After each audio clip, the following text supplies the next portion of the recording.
That's awesome. So what we'll do, well, let me pull up the Google Doc there right now. One Yeah. moment. Do.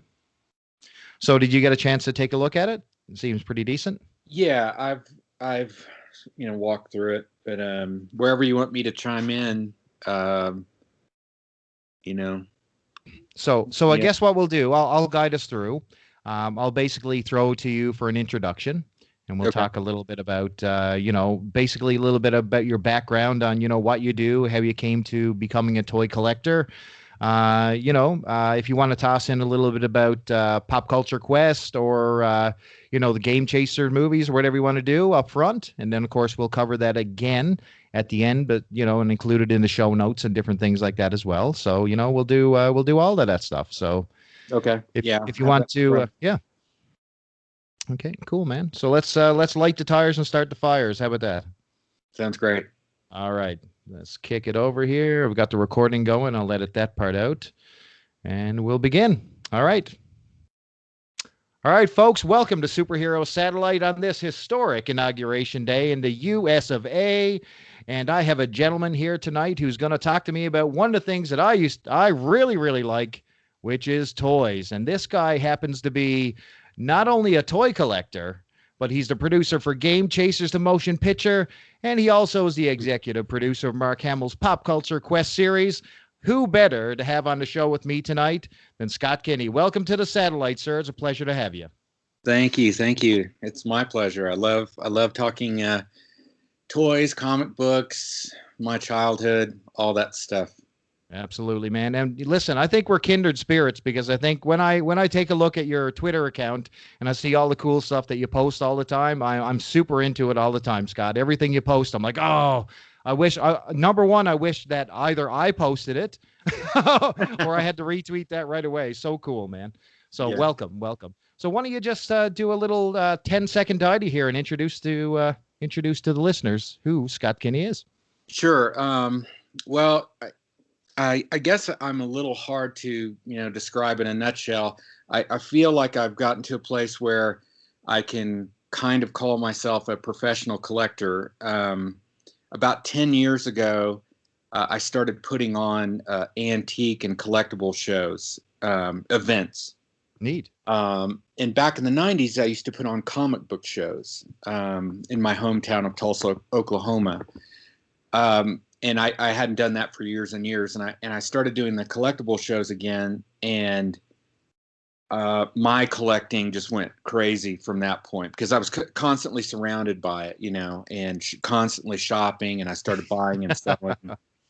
And so, I just found myself in this world where day in and day out, my job is kind of about, collecting and collectibles and putting on events for collectors, and I collect myself. So that all spun up into me doing a television show or streaming series, I guess is what you would say today, Mhm. with Mark Hamill, because he's a collector and has been a collector since he got out of college, before Star Wars, before he became Luke Skywalker. Uh, he he bought a Beatles collection at a garage sale Nice. that set him back on the road to reacquiring all his stuff from childhood. Like, and he's really into monsters and stuff like that. And then the Game Chasers film that is still in post production. We're hoping we did have some serious delays due to COVID, but we shot the majority of it before COVID hit. But the reshoots and all that stuff got put off. But the Game Chasers, you just have to look them up on YouTube. Just go to YouTube and type in the Game Chasers. You'll see Billy and Jay and their channel. Um, they have a really good following, probably 150K subscribers Yeah. on there. But they've been doing this Game Chaser show where they just film themselves going to flea markets, garage sales, things like that, and hunting for vintage video games. That's their collecting jam. And what I started watching the show way back in the beginning, like in 2014. I think they started in 2012 or something like that. And it caught my eye because it was real. They were they were just filming themselves. They'd film their failures. They'd film the days Yeah. even, which in Hollywood terms, I went through that whole process when I was pitching a show. And we can get into that totally later, but I can tell you the difference was between what, producing something in Hollywood that's a quote unquote reality show and what these guys are doing is actually. It's actually reality. So they have fans and they wanted to, they wrote, they did a Kickstarter and rose funding for their motion picture. And they approached me, knew I was a fan of the show. I've met him a few times and asked me if I would produce the film for them. And that was a wild ride because it was super low budget.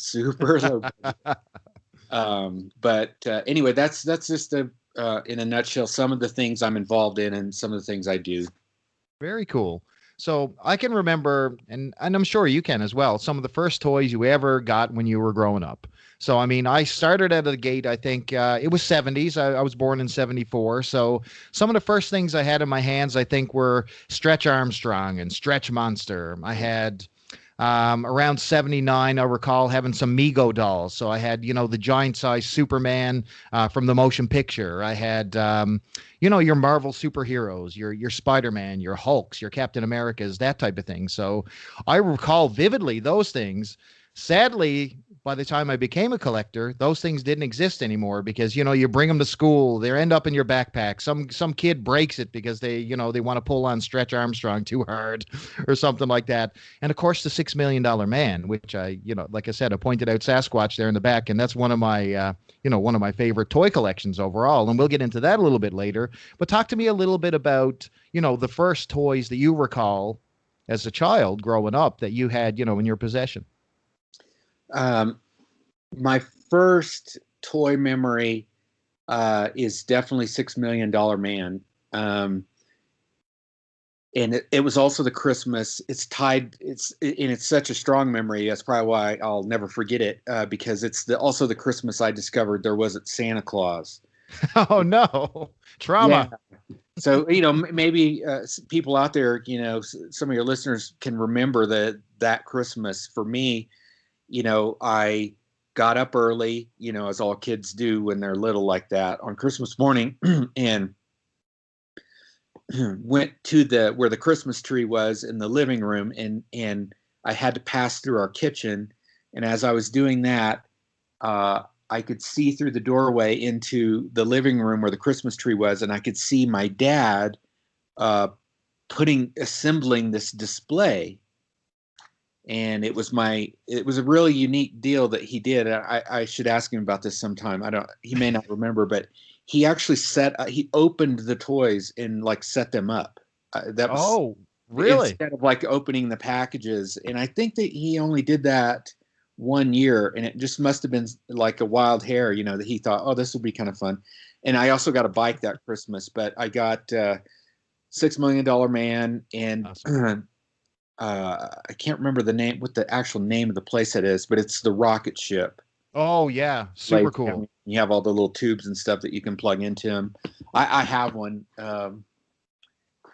somewhere, but I can't remember the actual name of that toy. But anyway, that's the very first toy I could, and I loved that action figure. Loved it. Yeah, I still have them, but the jumpsuit went astray somewhere. So I have a naked Steve Austin right now. I really like the eye that you could look through. You had that little mechanism you pushed on his back that could raise his arm. And did yours come with I don't know if it was like a steel girder or something that you put in his hand and he elevated it? I can't remember if there was a couple versions of Steve Austin you could buy. Yeah, that probably would help me narrow down what exact year that was. I'm assuming it was 75. It could have been 74, but I'd have to go back and look. But anyway, the first version of $6 Million Man Steve Austin had the engine block. Oh, okay. And then the second or third edition that they released had the steel girder, kind of a soft rubber orange. Orange, yeah. And so that one may have been, what you got in Christmas 76, and I got Steve Austin in 75, and it was definitely the engine block. Yeah, I had Sasquatch and Steve Austin, and Sasquatch had the little button on his back, and his chest popped out, and you got Yeah. to see the robotic mechanism. I thought that was just so cool at the time, so fun. And I think Christmas morning we attach with a lot of our toy memories because this is the time when you really, really build your collection. You know what I mean? For me as a kid, that's when, I had mass quantities of, all the stuff that I loved and even new stuff like untested, like, toys that I didn't normally get throughout the year or weren't available in my toy stores. All of a sudden I get them for Christmas as a surprise. You know what I mean? And I'll get into those when we go through, a couple of our, basically our top 10 toys. Now, how I broke that down, Scott, and you don't have to apply it, so you can apply it either way. But the way I did it was the top 10 toys that I physically owned as a kid growing up. You know what I mean? Because there's quite a difference between what I consider the top 10 toys. But if I physically didn't have it in my hand, then I'm like, you know what? I can't lay claim to saying that that's my favorite toy because I never used it. You know what I mean? Yeah. So that's how I'm going to pan out that thing. So if you want to, why don't we cut into, what we consider to be basically our top 10 toys. What do you think? Yeah. All right. So I'll start out. I'll hit the ground running. I remember one Christmas, and I believe I think this was 1985, and Coleco had put out a brand of toys. They were called Sectors, Warriors of the Symbion. And so I saw the commercial on TV. Now, I'm a Saturday morning kid. I don't know about you, but Saturday morning cartoons were everything to me. So, I would live and die in front of that screen for 5 to 6 hours every single Saturday. And the toy commercials I was consumed with. So everything that I could find or see in a toy store, I wanted it. Of course, my parents did a pretty good job now of finding that stuff, but I live on an island in Canada. Now, to put that in perspective, that doesn't mean a lot of toy stores, so not a lot of availability. So a lot of what I got was actually from the Sears Wish Book. Yeah. There you go. And Sectors had a section in there, so I actually get to gather a whole bunch of Sectors in one drop. And sadly, it was the only drop that I ever got, but I had so much that I had basically half the collection in one shot. So it was brilliant. Mm. So a few things about Sectors. I'll just run down a little bit of history. So, I mean, for those who aren't familiar, so the premise, and this came right off Wikipedia because, that's how I do my homework. It says, somewhere in space, somewhere in time exists a planet called Symbion. Of course there is, where genetic experimentation fails. Frightening changes take place that cannot be stopped. The result, a world of insects and arachnids to grow to frightening proportions. And if I'm talking about this particular franchise, you familiar with Sectors? I'm saying, of course you are. Yes, I am. I bought some Sectors new at the time, but I wasn't a kid. I wasn't playing with them. I was buying, kind of keeping them. Right.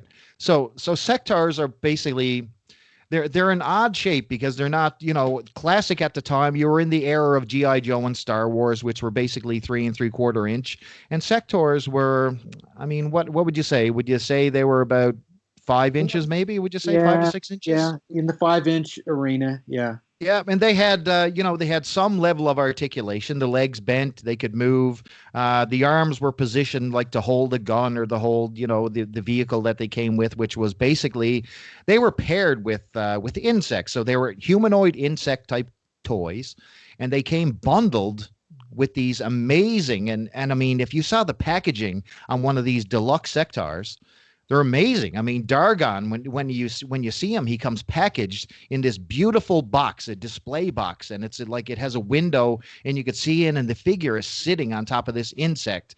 And I mean, it's quite the thing to look at. And the insects that they bundled with were almost like hand puppets, so you can actually put your hand inside the puppet, and those would become the legs of the insect, which was another level of complexity, which I thought was just amazing. Now, one of the things why I put Sectors on my list is, number one, just the deluxeness of it. Like, it was just a beautiful looking toy. And it was so... it wasn't even really popular in my hometown, and I felt like I was the big, the cool kid on the block because I had Sectors and nobody else did, and I don't know what that says about me, but anyway, I thought I was cool. But but when it came to sectars, those are one of the things that I liked about it was the difference. It was different than anything on the toy shelves. And at the time, I had no idea that these things were so expensive. So hats off to mom and dad. Thank you, mom and dad, for buying these things because they were incredibly expensive when you look back at it. But yeah, so listen, man, number 10 for me, sectars. Yeah, What do you got? Sectars is a fun line. It's during it came out during the He-Man Yeah, era, so exactly. it's a fantasy world, and that's what Yes. I think is so fun about it is that it's a fantasy world where all the characters are bugs. Yeah, it was really cool, and the play set is one of the most sought after things. You don't happen to have the Hive, do you? Yeah, I do have a hive. Of course you I do. have. I don't see. I don't. You can see it, but we can provide a photo. Let's see. Here I am. It's way across the room, but you could maybe see it over there. The Hive, where are you? Oh, over by the. Oh yeah, yeah, yeah. There you go. Wow. Yeah, it's So the over Hive, there. the Hive is basically the Sectar's version of Castle Grayskull. I mean, it had all the bells and the whistle that you were used to. It had the ladder. It had the dropout floor. It had all the different things. And did that not have a hand puppet thing that Yes. went through the Yeah. middle of it, similar to like the Fright Zone or something from the Horde? Yeah. Yeah. Yeah. So And yeah. it's a huge playset. It's gigantic. The box is a beast, but the playset is is near. It's in the 3 foot tall range. Oh my goodness. So Wow. it's massive for a little kid. It was super huge. It's not much to it. It's a giant plastic shell, and then it doesn't really have a back area. It's kind of like a cutaway of a front side of a Oh, mountain. oh So yeah. it's a base on the other side of it, and so that you can put figures on the other side of the wall, the outer castle wall. There's a gate. Yeah, and then there's a little cave with I think it's a spider Yeah. that comes out. Yeah, it's a big hairy spider that comes out, and it's a hand puppet. And mine still has the hand puppet. Fortunately, mine was owned by an adult collector, so the box had been opened, but it had never been played with. So that all that stuff that the oil on your Yep. fingers destroys hadn't been handled. So Oh wow. glove and the puppet are really nice looking and everything. Yeah, not like a kid, because as a kid you would have probably tore the puppet out, because why leave it limited to this You're damn right. when you Exactly have the right. spider hand puppet, that's pretty cool. I love it. What do you got for number 10, Scott?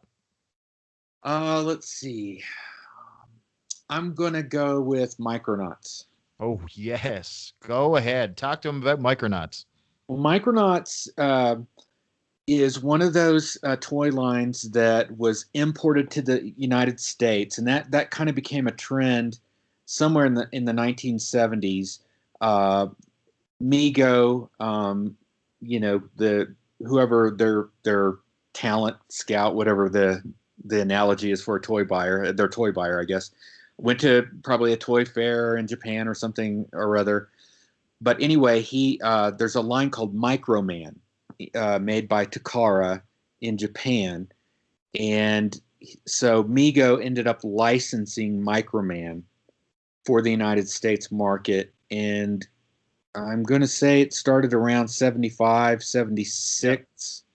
I think I probably got mine in 70. I might have got Micronauts for Christmas 77, but I believe they came out even earlier than that.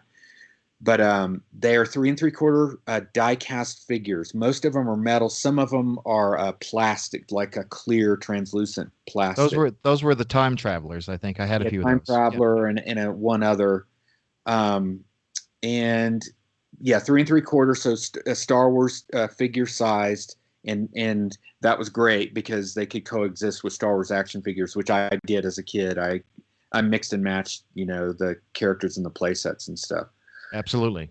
But anyway, so they created, um, a different mythology here. But again, there's several other examples of this. Marvel Comics created actual, new characters that weren't even the toys, and created a whole universe and integrated it into the Marvel universe with Captain America and Spider-Man. So they coexisted in that same universe, but it was a licensed property. So all that kind of ended up getting ripped away or went away, when the license lapsed. Oh yeah, that was Anyway, terrible. That's one thing that really always bothers me about the Micronauts franchise is that once Marvel lost possession of it, it seemed to just disappear into the ether. And I think IEW, tried to take yeah, over the property, but it's just never the same for me. I don't know what your feelings are on that. yeah. Hasbro apparently has bought it back or purchased all of the rights to Okay. Micronauts. So they have some plans for Micronauts in some future toy line. I know they released like a San Diego Comic-Con exclusive like in 2017 or 2018. I can't remember of a no, it wasn't Time Traveler. It was the one that came in the Egyptian sarcophagus. Yeah, Uh, yeah, I know exactly what you're I can't talking about. remember the name of the character. I have one here, but anyway, that line for me was fun. It also had the little darts that with the plastic rubber ball tips that you could in it. They had guns. Like some of the figures had a little gun backpack that would shoot that dart, and then some of the vehicles had little guns that you could mount on the sides, and they would shoot them. So that was fun. That you had that was a trend in the 70s, was like Yeah. shooting missile type things, and Micronauts had that, and that was a lot of fun. I always felt that Micronauts seemed to be several sets of different toy lines merged together under one banner. Is that the case? Were these like, because I know there was a lot of building and construction, especially with some of the larger sets with Micronauts. Like you had the ability to modify some of these ships and bases and different things that you had, and you had a lot of control over the Micronauts toys.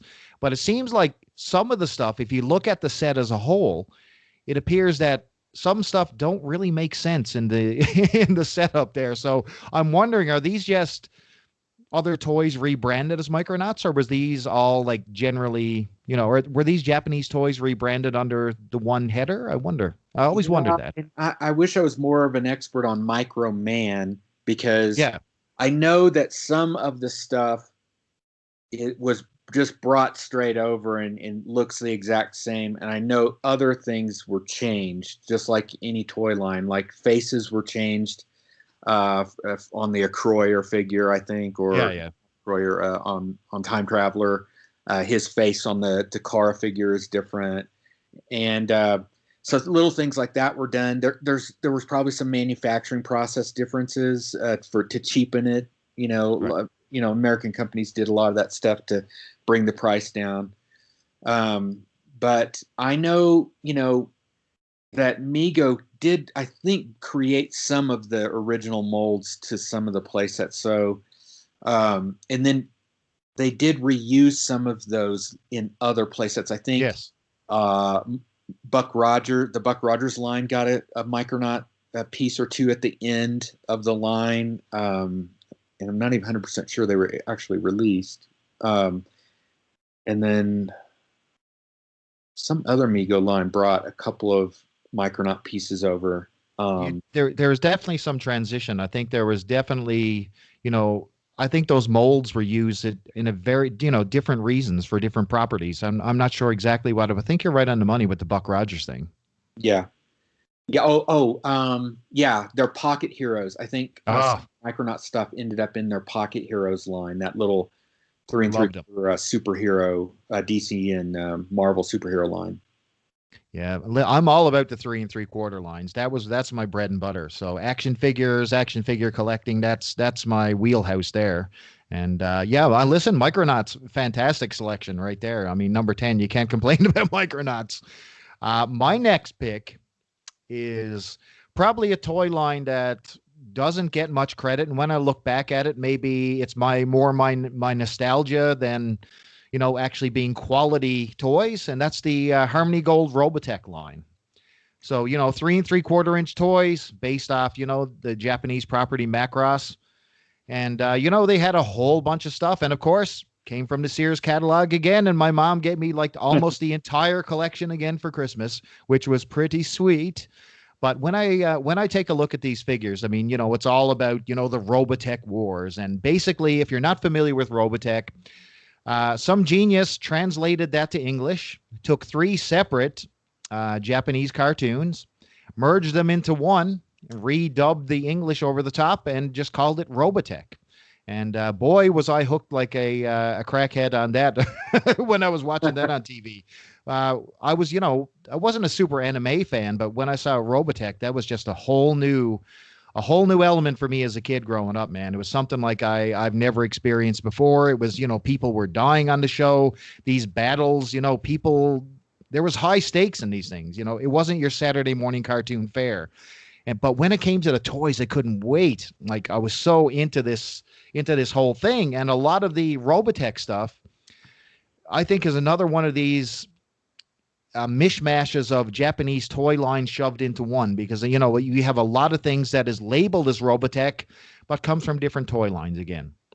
But I was very cool with it. And a couple of the key pieces, I just wrote some notes here on some of the things. Of course, you had the action figures. I mean, Rick Hunter, Lisa Hayes.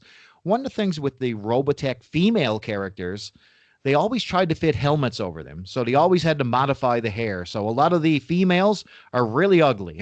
I'm going to be very clear. Like everything was intended to have battle gear. So, Lisa Hayes is a pretty ugly figure. So, I mean, you had Roy Fokker. Then you had 8-inch figures, which were the bad guys, the Zentradi. So you had Britai and Chiron and Dolza, and they were super cool. But they were at a scale, and I'm all about scale, and I'll talk about that a little bit later on, because if you're talking about the bad guys, they were supposed to be huge. Humans are supposed to fit in the palm of their hand. So the figures of the humans were 3 3/4, but these large aliens were only 8 inches. So, the scale was all off when you tried to actually play Robotech in your living room. You know what I mean? But I mean, there was all kinds of cool stuff. You had the Cyclone, the armored Cyclone cycle. You had the Veritech fighter, all super quality. And of course, the coup de grace, which was the SDF-1 playset, which I didn't own, but I have seen it only one time in the wild, and that thing is beautiful, sir. So yeah, so that's Robotech. What do you think of Robotech? Robotech, yeah, you're right. It's another import. And it's also a franchise that probably had different licensors over here. Like I know Matchbox was one, and Matchbox yep. is a weird one. But Matchbox also did Voltron. Yes, to LJN doing Voltron. So Matchbox has done some properties that you don't associate, a toy car company with. But I remember the phenomenon of Robotech because at that age, for me, I was getting into my young teens. Mm-hmm. So, I may have been like 13. I was still into Star Wars and Return of the Jedi. I was still getting toys. I was too old for toys, but I was still getting them and keeping them, and just kind of hanging on to them and looking at them, versus playing with them. But my cousin, who was like 3 years younger than me or whatever, he was nuts for the toys. So I saw them and looked at them, and I loved the series, the cartoon series. I mean, it was like the coolest thing on TV when it came out. It was just like, absolutely. I was completely fascinated with it. At that time, the Japanese, anime imports had already started with G-Force Battle of the Planets, Gatchaman. Yep. And then Robotech was just, to me, felt like another, in a similar vein, giant robots, spaceships that kind of transform and things like that into jet fighters. All that stuff, was really cool to me, at 13 or whatever I was. Yeah, no, I got to say, I really, really enjoyed the property. I wished, and like you said, it was Matchbox, now that you say it. Harmony Gold actually released their own version of those in the 90s, which were basically just the same figures repackaged and resold. I think they were in the European market. But anyway, I got another bunch of those, some of the ones that I missed actually on the early days of eBay. And there's one particular property that's coming up very soon, which I got a super sweet deal because of a really, really stupid seller on eBay, which was, aces for me. But I'll get into that a little bit later. Anyway, What's your next pick? This will be really obscure, but a toy that I really loved. It's the Milton Bradley Starbird. Wow, good choice. Talk to me about that. Well, that's a Star Wars era.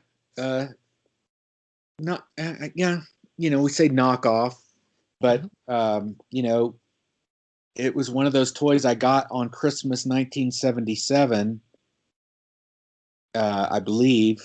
That I wanted Star Wars toys, but I got this other thing, this Starbird toy. And the funny thing is that I got two of them, like from like two different relatives. Remember when Christmas was so big that you got presents from like aunts and uncles too? Oh yeah, oh yeah. Yeah, it was Like just like it used to be insane. mounds of toys. Like your room was squared off with all these boxes. It was so fun.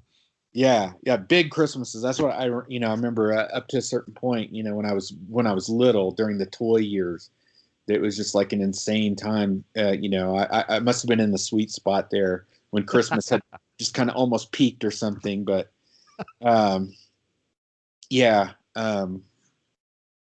yeah. So I didn't get the other iterations though, and I never really saw them as a kid. I may have seen photos of them, but the other ones, there's an Avenger and the Intruder, and then base, a Starbird base, and I didn't have any of the peripheral stuff or the other ships. I just Right. had two of the Starbirds, and it's one of those toy ships. It didn't let you put an action figure inside, which was really disappointing.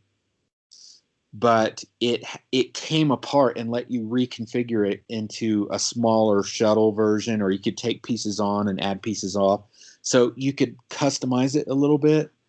And then it had that electronic device in it to where if you tilt it one way, the Yeah. pitch drops and it raises again. It's really, and it shoots lasers and everything. Though I wanted Star Wars, it felt like Star Wars to me, and I had a lot of toys like that on Christmas. It was like, that, especially that 77 year when all the figures weren't out yet, like literally all they had was the early bird certificate. Oh, So we're getting into that everything in a second. Star Wars like that, whatever the closest things my parents could get, Micronauts was one, and then the Starbird. And so as an adult, I've gone back and bought the other ships that I didn't have as a kid. One of them is black, which Were is they really, hard to find? you don't see them that often. I'm not going to Yeah. say rare, but like you'll see the Starbird 10-1 at least to the other Yeah. ships. The base you see a little bit more often, and it was really kind of crappy. It was just cardboard panels with some plastic little joint thingies that you could kind of put the panels together to make the base. And Almost like a diorama type thing, or just yeah, and yeah, basically walls and some tabs. yeah, not anything real exciting. I mean, if I would have got, I didn't get it as a kid. If I would have got it, I would have played with it, but I probably wouldn't have been that enthusiastic about it. Um, it's just so one dimensional. It's Yeah, yeah. and then as an adult collector, I'm really hoping one day to get the Japanese version of the Starbird, which for whatever reason, maybe Milton Bradley just used the tooling and dies on a pre-existing Japanese toy and said, Right. "Call this Starbird over here." I think there was a lot of that going on. I think Yeah, living in Canada and the US, I think that we got a lot of stuff passed our way that were just mock-ups or repaints called yeah, something else. yeah, So yeah. it's That's cool. true. But who cares? They were awesome. But the Japanese Starbird is actually cooler. It's actually cooler than the U.S. version. In appearance, I've never seen one in person. I've just seen photos of them, and I've thought, oh, I want that thing. It's a cool looking spaceship, and very Have you similar seen it? design. Have you seen it in the wild? Never seen one in person. Hmm. No, and I don't Interesting. really buy on eBay. I mean, I look on eBay, but I don't buy a lot on eBay. So because I like the whole hunting thing. Absolutely. The chase is 90% of the battle. I mean, anybody can go on and spend $300 on, an action figure or a toy that they wanted, but it's nothing like finding it at at a flea market or something like that, loose in a box, and some person has like a $5 sticker on it, and you're like, yes, Yeah. hell yes. And Yeah, there is a that's the way. social component to Absolutely. not just searching in the wild in person, but even my online purchases have been mostly with friends who are looking out for me versus going on eBay and searching for stuff. Like my Instagram, I put just almost all toys. That's all I've done on there for 6 years. Yeah, six years is all toys. So it's a 6 years worth of toy photos. And, but every once in a while, I'll post something that's not mine, and I'll say, boy, I hope I get one of these one day. I hope I'll find, and someone will message me and say, I know where there's one, or I have one, or whatever, and I'll buy it from them. I like that. Yeah, That absolutely. interaction where people are kind of, you're looking out for them, they're looking out for you. It's kind of more, it's the social component of the hobby, which is obviously it's not the same as going to a toy show, which is the best. That's Oh the yeah. best. Like the Chicago Toy Show or someplace like that. That's just like, to me, like the funnest weekend possible. But it's similar. You can have that community through online buying as well, and I'm sure lots of people will relate to that. It's like, oh yeah, I got people looking out for me all the time. I try No, to communicate. I agree. The social component is huge, because what is a collection worth if you got nobody to share it with? You know what I Yeah, mean? yeah, If you have nobody to say, "Wow, look at that Buck Rogers spaceship," or you know what I mean? yeah. What's the point? Who are you collecting for if you're not taking it out of the box and playing with it? I mean, there's a Well, wow factor to it, and you're proud of your collection, because a lot of these things, we go to the ends of the earth to find, or we find it in a rare place, and there's a story behind it, an emotional attachment. So toys mean a lot to me, as you can tell, and to you as well. So there you go. A good call on that one, sir. My next pick has a little bit of a Canadian flair, and it's from 1987 and 88. Now, this was more along the lines of when my brother was growing up, and he had these collections, but I couldn't resist but play with them. So, I mean, it's Captain Power and the Soldiers of the Future. So, it was if anybody who's listening doesn't know what that is, it started as almost like a Canadian American TV show, and it was super high budget. It was it merged live action with CGI, and basically it was about Captain Power and the Soldiers of the Future, and they were defending the Earth against Lord Dread and his Bio Dread army. It was a dystopian future type of thing, and it was really, really heavy for Saturday morning. I mean, this thing was not, your Saved by the Bell where you're having a laugh. This thing was like emotionally scarring for the most part. But the toys, wow.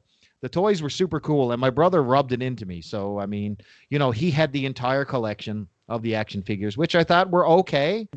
They were, they weren't the best looking figures, but the whole con was these toys, the ships that you would get, were interactive with the show. So you can actually use the ships to interact with VHS tapes that they were bundled with, or the live action TV show. And, you could actually play against the TV show, if that makes any sense. So you put your action figure inside your ship, your XT Jet Captain Power Special, and you watch the episode, and there were certain scenes where you're running through the trenches or you're blowing stuff up, and you actually got to use your jet to have a little game in there. And if you get hit, all of a sudden your plane explodes with sound and your figure is ejected. And I just thought it was the coolest thing, Scott, in the world at that time. So Captain Power and the Soldiers of the Future, I didn't physically own them themselves, although I've stolen them from my brother ever since. So, I own his collection. There you go. Thank you, Brad. Winning. So, yeah, so the key spots to this was the XT Captain Power jet, and the other one, the Lord Dread one. It was the Phantom Striker, I think it was. And there was a number of different things that, you incorporated. Basically, it was interactive with the show. And when it comes bundled with a VHS tape, I was all about the extras. So if there was a comic book layered in there, if there was a little companion toy that came with it, I love that stuff.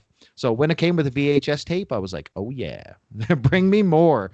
And there was 3 VHS tapes, and we had them all. And the only thing that I would say is that these toys had a very limited shelf life, because as soon as you finished your VHS tape, those toys were pretty lame and they ended up in the closet. But the only thing I'd say is that compatibility is king. So when you're 3 3/4 inch, guess what? Captain Power all of a sudden became the latest addition to the Star Wars army, my friend. There you go. So it was all cool. Luke Skywalker had a driving buddy. Exactly. Yep. What do you think of Captain Power? Did you get to see it? Any experience with it? I did watch the actual TV show. Again, I was probably in junior high at that when it came out, and was the rage. But it caught my attention because you were interacting with the TV. Yes. And I remember the cartoon, I guess, had cue points or whatever. I didn't have the toys, but one of my buddies' little brother had them. So I do kind of vaguely remember them, like his little brother sitting around the TV with one of the ships, and I guess that's where I caught on to the interactivity part of it. And then that toy line was heavily advertised and promoted on cartoon shows like G.I. Joe, He-Man, and Transformers, whatever was on right at that period. Because I watched, when I had kind of outgrown toys. I picked a few up here and there still to keep, but I transitioned into like the cartoon series. Like I watched He-Man, I watched Transformers, and G.I. Joe, and shows like that during that time. And I read comic books. I got heavily into, the 2 times a week trip, to the local comic shops. And it was a golden era for comic shops, because in my town in the 80s, at any, at its peak, there was probably 6 direct market stores open. Wow, good job. So what were you buying? What were you into at the time, like comic book wise? Well, like Star Wars was my gateway drug into other comic series. Like when I read Star Wars pretty much by going to the newsstand and buying it, not going to comic stores. But I read the whole series almost all the way through, like missing very few. Yeah. From issue 1 to issue 100 or whenever it ended. I think it was issue 100. 109. Was it 109? 109. Yeah, I have it over there somewhere. That terrible last issue with Cynthia Martin art. Yeah. Terrible. With the Who jibs. What? Yeah, you know what is so weird is I'm just gonna be honest right now. I liked it at the time. I liked everything. I liked every issue of Star. I guess because I'd read it for so long. Yep. That like the evolutions and the changes in the characters, I actually welcomed them, I guess. And so at the time, I thought that the characters were interesting and fresh, and the art was different. It's so weird, but it doesn't compare to Al Williamson's Star Wars, or Walter Simonson's Star Wars, or Tom Palmer, or Ron Frenz. Ron Frenz, man, he had a great run on Star Wars, a fantastic run. So good. Actually, you talk about the ups and downs of a series. I mean, Carmine Infantino, you had, who started it out? It was, oh my goodness. Howard Chaykin did the... Howard Chaykin, you're right. Exactly, yeah. And then there's a couple issues there that in between Chaykin and Infantino, I think. Rick Hoberg may have an issue there. Yeah, I think you're right. Anyway, boy, I really digressed. So from Star Wars, I think John Byrne became a buddy of mine in school. Gave me a back issue of Uncanny X-Men with Claremont, Byrne, and Austin, the classic team. And I remember one of the first comics I started picking up regular outside of Star Wars was Byrne's Fantastic Four and his Alpha Flight series. And after that, I just went nuts on. I mean, at one point, I felt like I was buying every single title. I mean, I was buying Thing, I was buying ROM, I was buying, the New Mutants. I was buying, it's Yeah, like, it's an addiction because yeah, right you are. I mean, there was so much going on. I mean, I felt like we were growing up in the glory area of everything. You know what I mean? From toys to Saturday morning cartoons to comic books. I mean, these things were everything to me. You know what I yeah, mean? Growing up, and you ask one of my sons right now, "Hey, here's a comic book." He'll look at me like I have three heads. Like, well, okay, Dad, what am I doing with that? Here's a toy. Why don't you play with that? And he's like, oh, you go over on my pop shelf with my Funkos. And I'm like, no, not with Funko Pops, you meathead. yeah, yeah. Right. But anyway, on the whole thing with Captain Power and the comic book, so they even had a Captain Power comic book from, I believe it was Continuity, and I think it was Neil Adams art. Oh, You should that's check that right. out. I think it only lasted 2 issues, but man, that's a sight to behold, man. Neil Adams and Continuity Studios really was putting out great comic books back then in the indie stuff. So, you got Yeah, much continuity?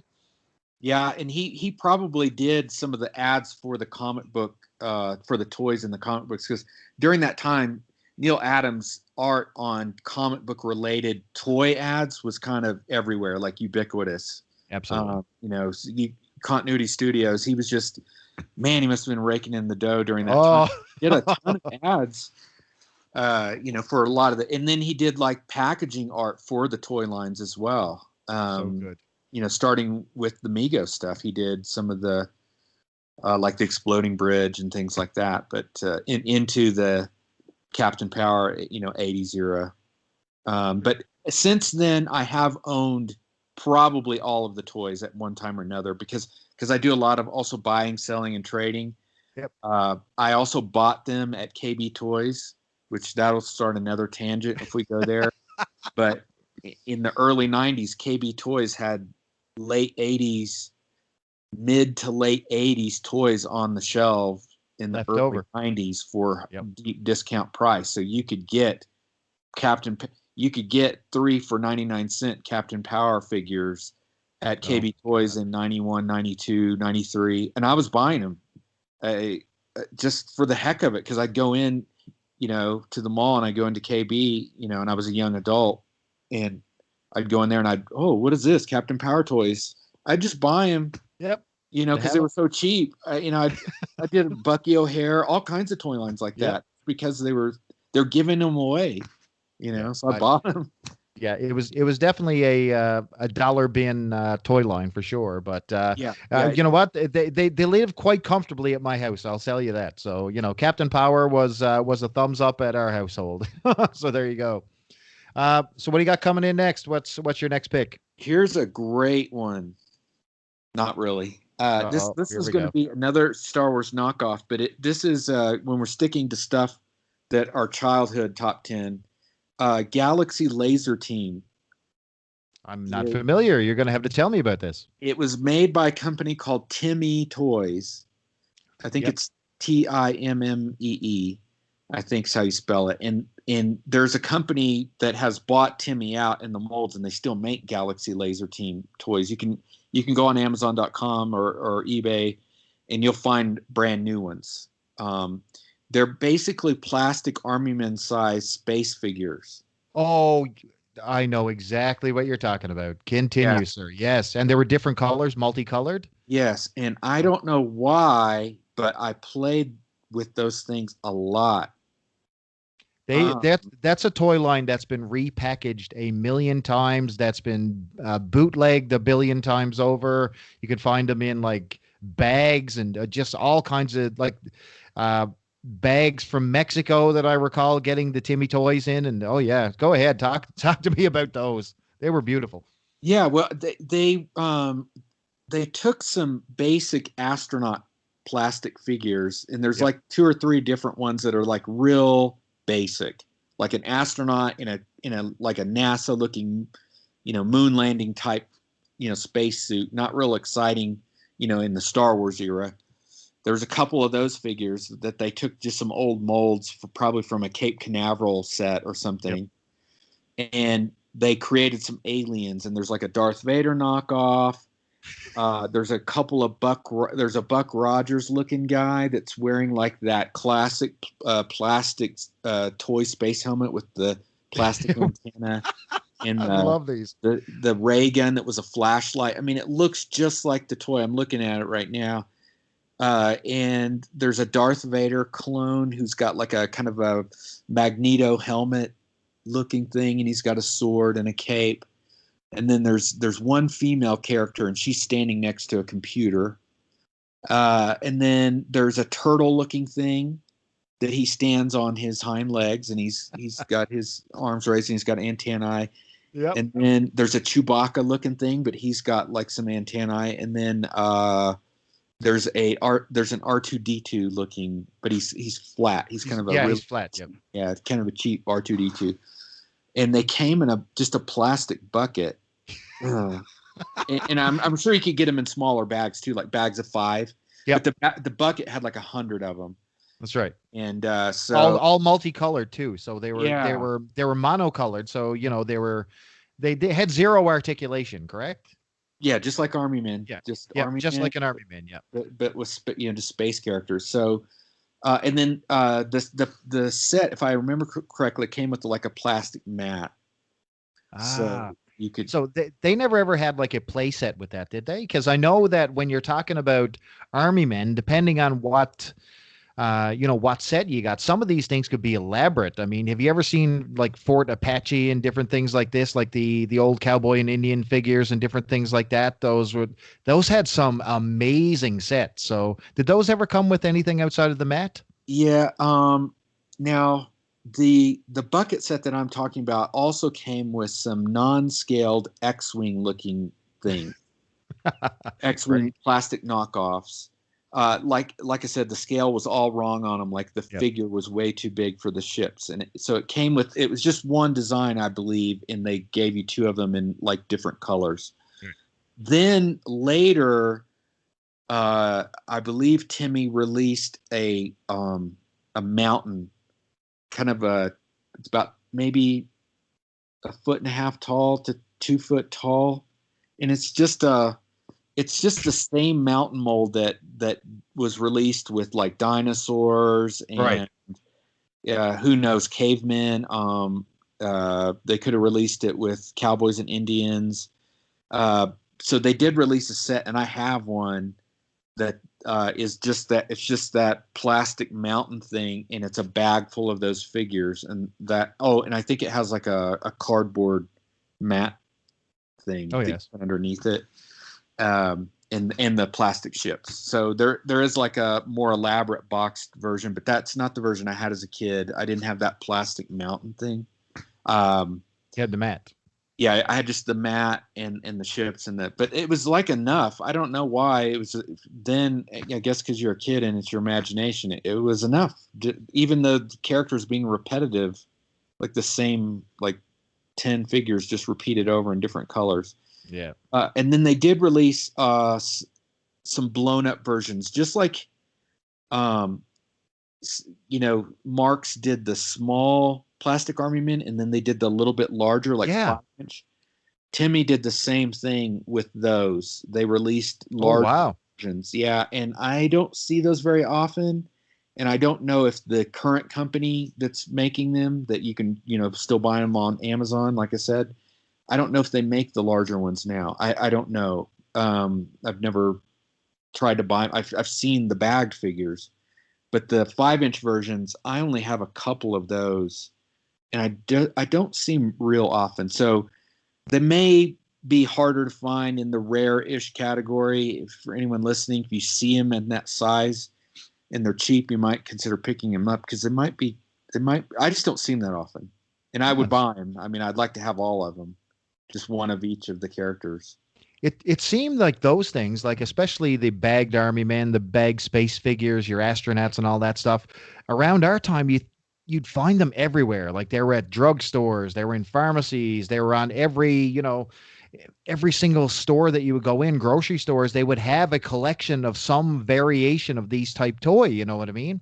Yeah. And I know you get variations of that today, but they always seem to be the Army Man. There's very little of those what I would call like a rack toy that are available unless you're going to like a dollar store type of deal. You know what I mean? So I don't know Yeah. what you're seeing out your way, but that's what I get in my neck of the woods.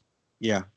Yeah. And yeah, we had a five and dime in my neighborhood. And those were the kinds of toys that, were at near the cash register that you would bug your mother to buy. This bag of toys was 75 cents. Yeah. And, maybe it happened, once every other month. But listen, man, they were super fun, and you didn't have to worry about something breaking and all that stuff because you had 500 more in the bucket. So yeah, and they were the kind of toys you would leave in the backyard. You didn't worry about them. I left stuff like that out in my backyard when I was a kid, and I'd come back to it the next day and just pick right up. They may still be there, Scott. Who knows? Sure. Yeah, that's a great pick, man. Super, super. I never would have thought that, but you're right on the money. Right on the money. My next one is embarrassingly the toy that I played with probably well into my teens. I don't admit to this to many people, but one of my friends who always would play these with me, would come over, and I think we may have stopped when we were 16. Don't judge me. Thank you. But they were WWF LJN wrestling superstars, the gigantic hard rubber, zero articulation wrestling toys. Now, the only things we had basically the entire collection, with the exception of some of the rarer Canadian variants at the end of the line. And we had the wrestling ring and the steel cage accessory. And brother, that is all I needed as a kid. I was a huge wrestling in the 80s, let's be clear. Hulk Hogan, huge, huge, huge, huge. Hulk Hogan's rocking wrestling on TV, all the hype, all the pizzazz, WrestleMania. I was a WrestleMania kid. So this meant a lot to me, and just seeing those, and they were so accessible. They were everywhere you looked. They were, depending on which store you go to, they were reasonably inexpensive, and you could literally beat the living crap out of these toys, and they kept coming for more. So love the LJN wrestling superstars. What do you think? Did you get any of those at all? Or are you a wrestling guy? They're super popular to this day. Yep. There's nothing to be embarrassed about. I co-own a little toy shop in a flea market here in Colorado Springs. And it's the Colorado Springs Flea Market. If anyone's listening, it's on Platte Avenue. Yeah, but, it's the only one on Platte Avenue. But we're just open on the weekends, right? And that is one of the toys that we get in and sell a lot of, is the LJN wrestlers. There's just a lot of fans for those, a lot of good memories there. So it must have been widely popular. Go ahead. I wasn't into wrestling as a younger kid.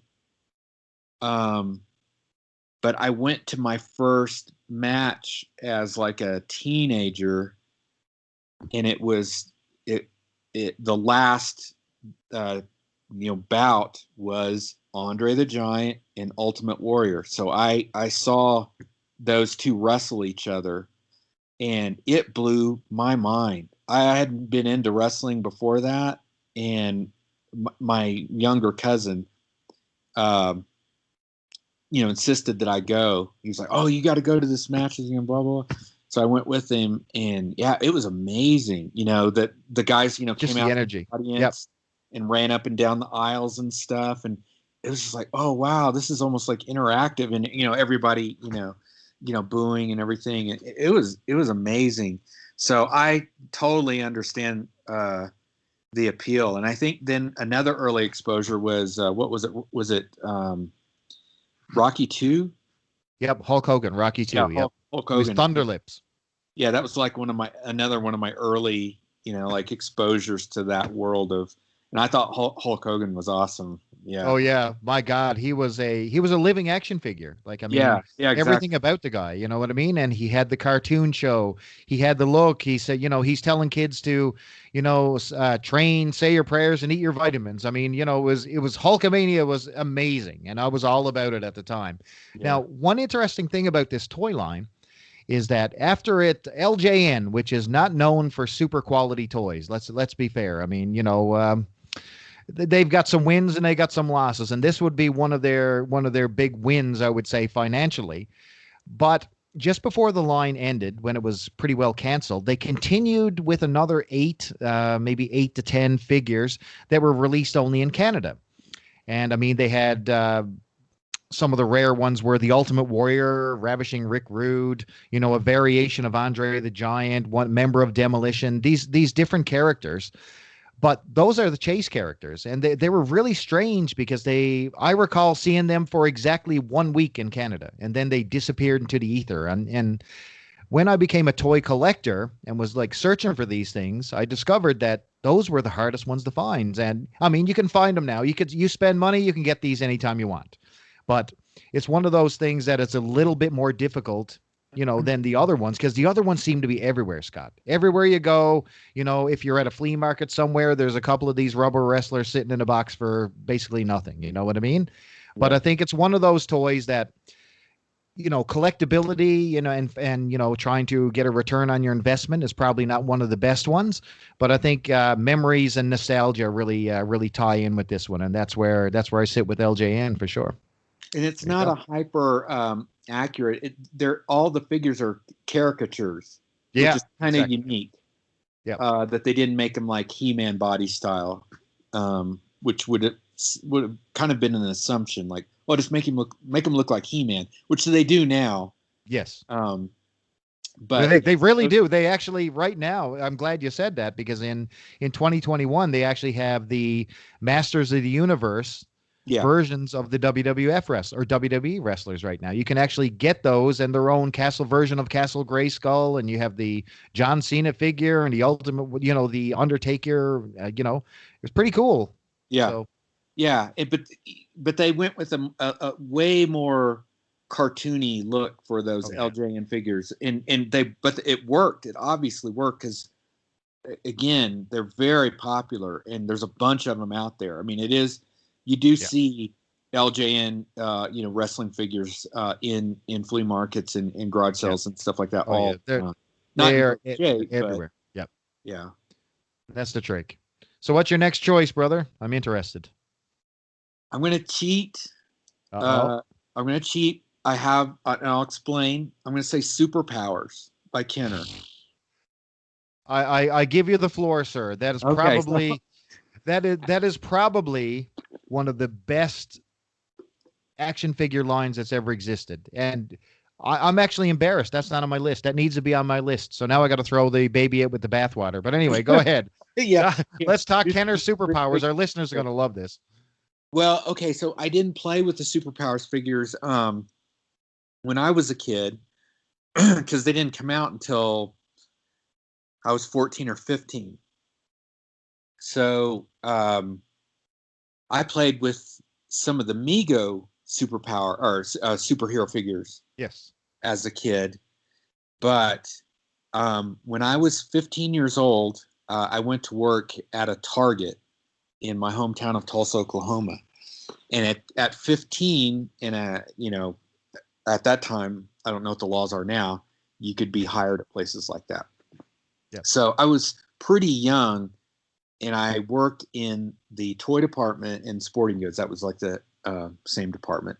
Um, so I stocked the Superpowers toys. And Oh, the odd thing nice. I opened the cases and took them out. I mean, those shipping cases are very valuable today. People pay a Yeah. lot of money. That outer cardboard box that would say Kenner Superpowers assortment of 12 figures or whatever it said on the box. I opened those and tossed them in the compactor. A fortune of them. Um, and I didn't uh, buy them, but I was ironically reading the Superpowers comic book series at that time because, like I said, I had like transitioned over to comic books, and I thought the toys were like kids stuff, and I was more adult. That's why I read comic books, which is So, hilarious. so, But you so, know, so, so, so I'm going to commit sacrilege here. I'm going to talk about the Superpowers comic book. Okay. okay, One of the most disappointing comic book experiences of my entire life. So Superpowers was everything, like you said. I mean, they even had, well, eventually down the line, they had the Superpowers, non-Super Friends Superpowers cartoon, Guardian cartoon. Galaxy Guardians, or is that what it Yeah, was, or something like yeah, that? Yeah. yeah, yeah. Anyway, I was all about the superpowers, like yourself. So I could not wait when they said Jack Kirby was going to do Oh the yeah. superpowers. And then I recall going to that pharmacy, Scott, and looking at the basically the turd that was on the shelf because these people did not look like my DC superpowers. I was expecting, I don't know, a George Perez or a Jose Luis Garcia Lopez or something, and Jack Kirby didn't do it for me. The King, man. I mean, I didn't know what to do as a kid. It was tough. I was a recent convert to Kirby at Yeah, that me too. period. At that time in the early '80s, the mid to early '80s, comic book conventions. I started going to my first comic book convention in 1980 when I was in like sixth grade. So I've been going to them every year since then. So by the time I was, that age, I had discovered Jack Kirby through the quarter bargain bins. So back in the day, a dealer would have their tables full of boxes, long boxes, and then the backstop, just like you see today with the wall of comics. But under the tables, they would put the bargain bin, and they'd have boxes of bargain bin comics, and everything was a quarter. And you could get number ones of all the old Jack Kirby '70s stuff. Yeah. You could get the whole runs, and I'm when I say the whole runs are in there was plenty of number ones.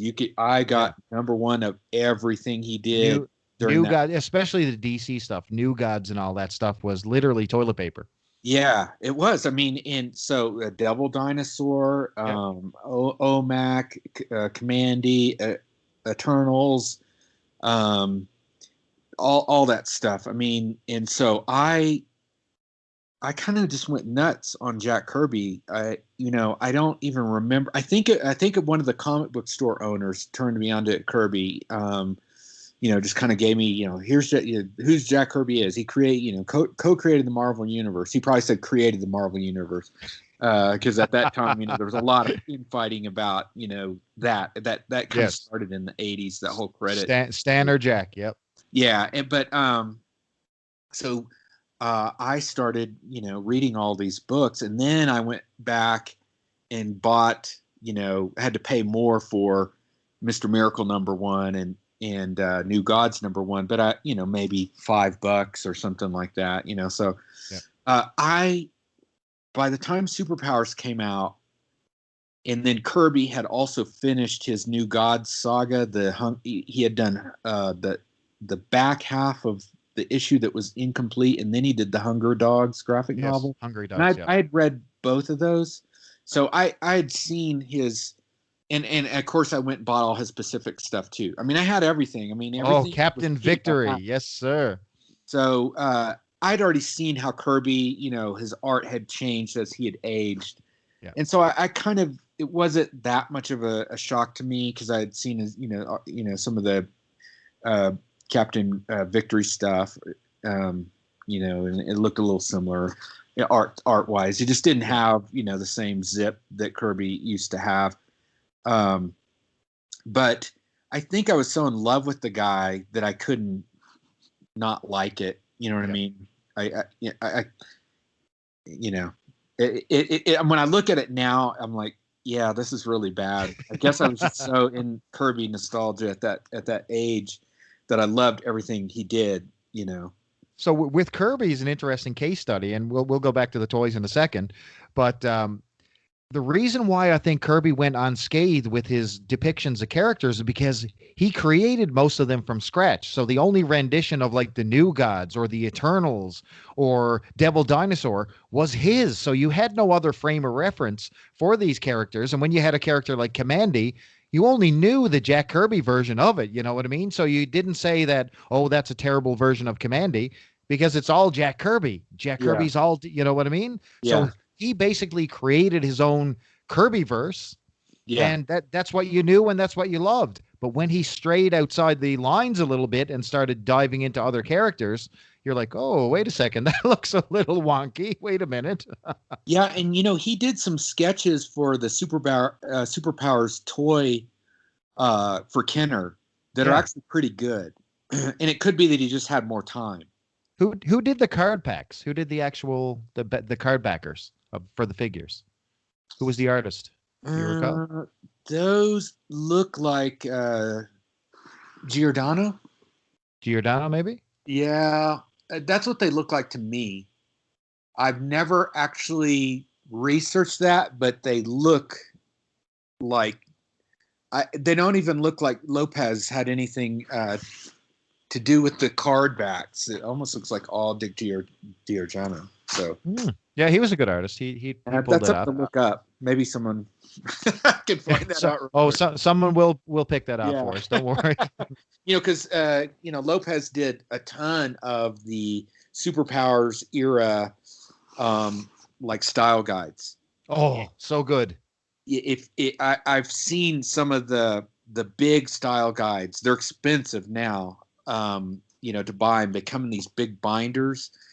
They'll have like a cool Superpowers, binder cover, and then inside is all these Garcia Lopez style guides for all the characters in the DC universe, and it's kind of how they were supposed to be depicted across all these different, because Superpowers was like this huge merchandising effort. It's not just Kenner toys.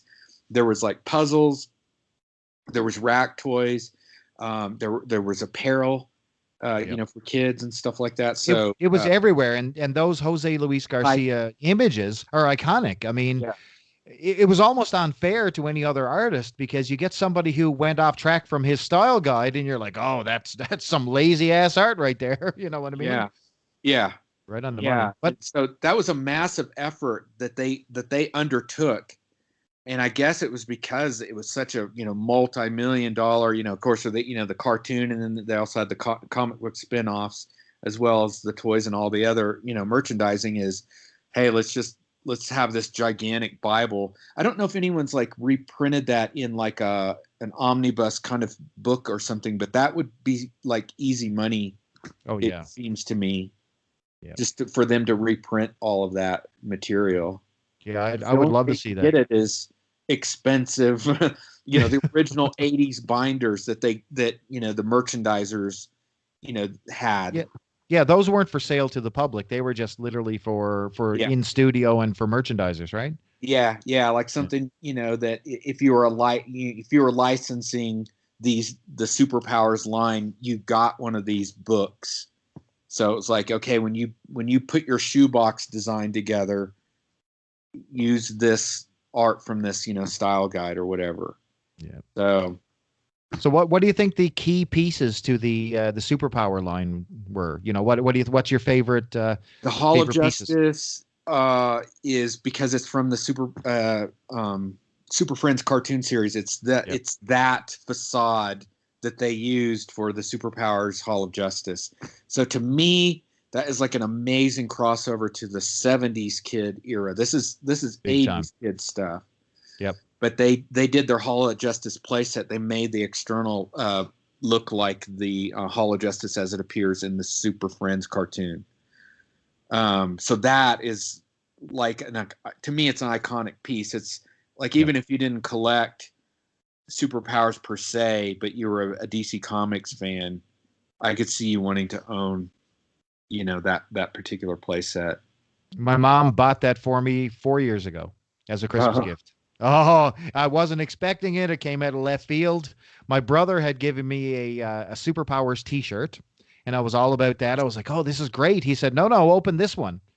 and they knew I was, I was into toy collecting and all that stuff. And I opened it up and I was like, oh my God. I was stunned. And I mean, I'm an adult. I'm a 40-year-old man. And I almost had tears in my eyes with the Hall of Justice, man. I thought this thing was amazing. Something I wanted as a kid, and they knew it. And they found one for, well, I wouldn't call it a reasonable price, but a price. and Yeah, I did get one. So yeah, I really, they're really love that toy. pricey.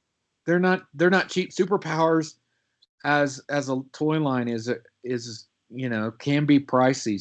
Certain pieces ridiculously pricey, like How are the cyborg figure, for instance. yeah. How about the later ones, like the I'm not going to call them new gods, but Calabac and Darkseid, and the later portion of the run. Are they harder to find or of more value or not really? Yeah, the second series or second wave, however you want to call it, on card. Some of those prices have gone up. I mean, I'm not buying those right now because I've kind of collected everything. There's just like a couple pieces to my Superpowers personal collection that I still want. I don't have a complete collection, but I have kind of everything I want. I'm not, that's kind of how I do, toy lines. It's like, if I don't have a passion for it and the item also happens to be $500 in the current market, I'm not dying to get it. Yeah, exactly You know what I mean? It's like, so I can be patient and wait, and sometimes I get lucky and get, a $400 piece for $150. It happens if you're patient. Nice. But you have to be very patient. Years. Right place, right time, and right sucker. You put down the money because you'll never see it again, and you just do it. Yeah, but I know. There's other pieces. So with the Superpowers line, everything that I kind of have a burning desire to own, I own. But so I don't look up the prices as often on those. But when I do see them, I'm like, oh, those have gone up. Yeah, I suspect. Yeah, because at a certain time, some of the characters were worthless. I mean, they weren't selling for hardly any price. I think one of the, and I wouldn't call it rare, I would call it stupid more or less, was one of the vehicles that they had. I think it was it a stilt walker for Superman or something? He would actually, so bad. The jump jogger. I do have one of those. Yeah. Horrible toy. Yeah, it's a horrible toy. I own it just because it's ironic, I guess. Yeah. And it's so stupid. I've owned it a couple times and like sold it or traded it, and then I'll get it again and I'll keep it, and I may get it really is a dumb toy, but Classic. yeah, because it's that, again, it's that Supermobile thing. It's like, the Supermobile was introduced officially in a comic. I have it. It's Action Comics. It is a Lopez cover, right? Yep. Garcia Lopez. Yeah. Really nice cover with the with the fist flying out. Is it punching Luthor, or is it punching? No, I don't think it's Amazo? Luthor. Amazo, I'm thinking. Okay, is that the character? I'm thinking it's Amazo. Okay, but yeah, you're right. You're right. So what was that ship called with the Superman ship with the fists? What was the actual name on it? Oh God, over here. I'll just go look at it real quick. Yep. Supermobile. Yeah. Supermobile. Yeah. That thing was cool, man. Yeah. Yeah. There's a kind of like a 5-inch long version that Corgi made, and then like a Hot Wheels size that I guess that scale is 1/16, I think. So the Justice Jogger is like an evolution of that. And the Supermobile was, I guess, created with the idea that Superman could handle kryptonite while inside of it. But the Justice Jogger, it's not even enclosed. It's like open cockpit. So again, if he's not needing it to handle kryptonite, why does he need this thing? So. Oh man, I think the poor person who created that toy, he owes us an apology and our money back, I think, on that one. Yeah, that one. I love it. Seems like it would have worked well for like Robin or something. Yes, give it a Robin jogger. I don't know. Jogger. So that's superpowers, man. Great pick there. I'm almost sick to my stomach. I didn't pick that, but anyway, I'm going to go into an easy one. A little bit of low hanging fruit here. We discussed it a little bit earlier. It is the $6 Million Man toy line. I mean, let's be fair. Steve Austin, Sasquatch, Bigfoot, um, Oscar Goldman, Maskatron, which is my favorite of one of my favorite 70s toys of all time. And if you're not familiar with the $6 Million Man line, it's based from the $6 Million Man TV show from the 70s, starring Lee Majors as, Colonel Steve Austin. Basically, he's in a severe accident and he becomes the Bionic Man. And he's got a whole bunch of adventures, and he deals with large Sasquatches. Actually, Maskatron never ever appeared in the television show. I don't think. I think he was just a toy exclusive, if I'm not mistaken. I believe. I don't think he was in the show. I think the one that I remember was. I did Maskatron make an appearance in the show? I thought it was. Thought it was a fembot from Bionic Woman. Oh yeah, that's right. I know the fembots are real, or at least real in the TV show. What's the actor's? He's in Enter the Dragon. He's an American actor, and he was in American Dragon, or Enter the Dragon. I'm sorry, I'm trying to remember the actor's name, but I thought he was Maskatron. Oh, really? Actor, yeah. I'll have to look that up. I may be mistaken on that, but Maskatron the toy was everything I wanted in a toy. It had different face plates, so you could cover up, he could change into different people. So basically, he was a robot figure whose limbs detached. He could dress up differently and, conceal himself as different characters, as Steve Austin, as Oscar Goldman, and of course, there's one evil villain face too, I think. Is there not? Is there 3 face plates or 2? I can't recall on Maskatron. Yeah. It's Oscar, Steve Austin, and then there is a generic or a likeness of if an actor did indeed play him, there is a third character that has a face that doesn't appear in any other character in the Steve Austin line. Right. Now did he come with an actual suit, or was he just the robot body with the faces? No, he is wearing clothing. He has like on kind of like a mad scientist or James Bond villain. He's got like black pants on. Ah, okay. Blacks, and then like almost like a white smock. It's not quite a doctor's smock, but it's just like a white jacket. And then his shoes, if I remember correctly, are the exact same as Steve Austin's tennis shoes, except they're just folded in black. I love those shoes.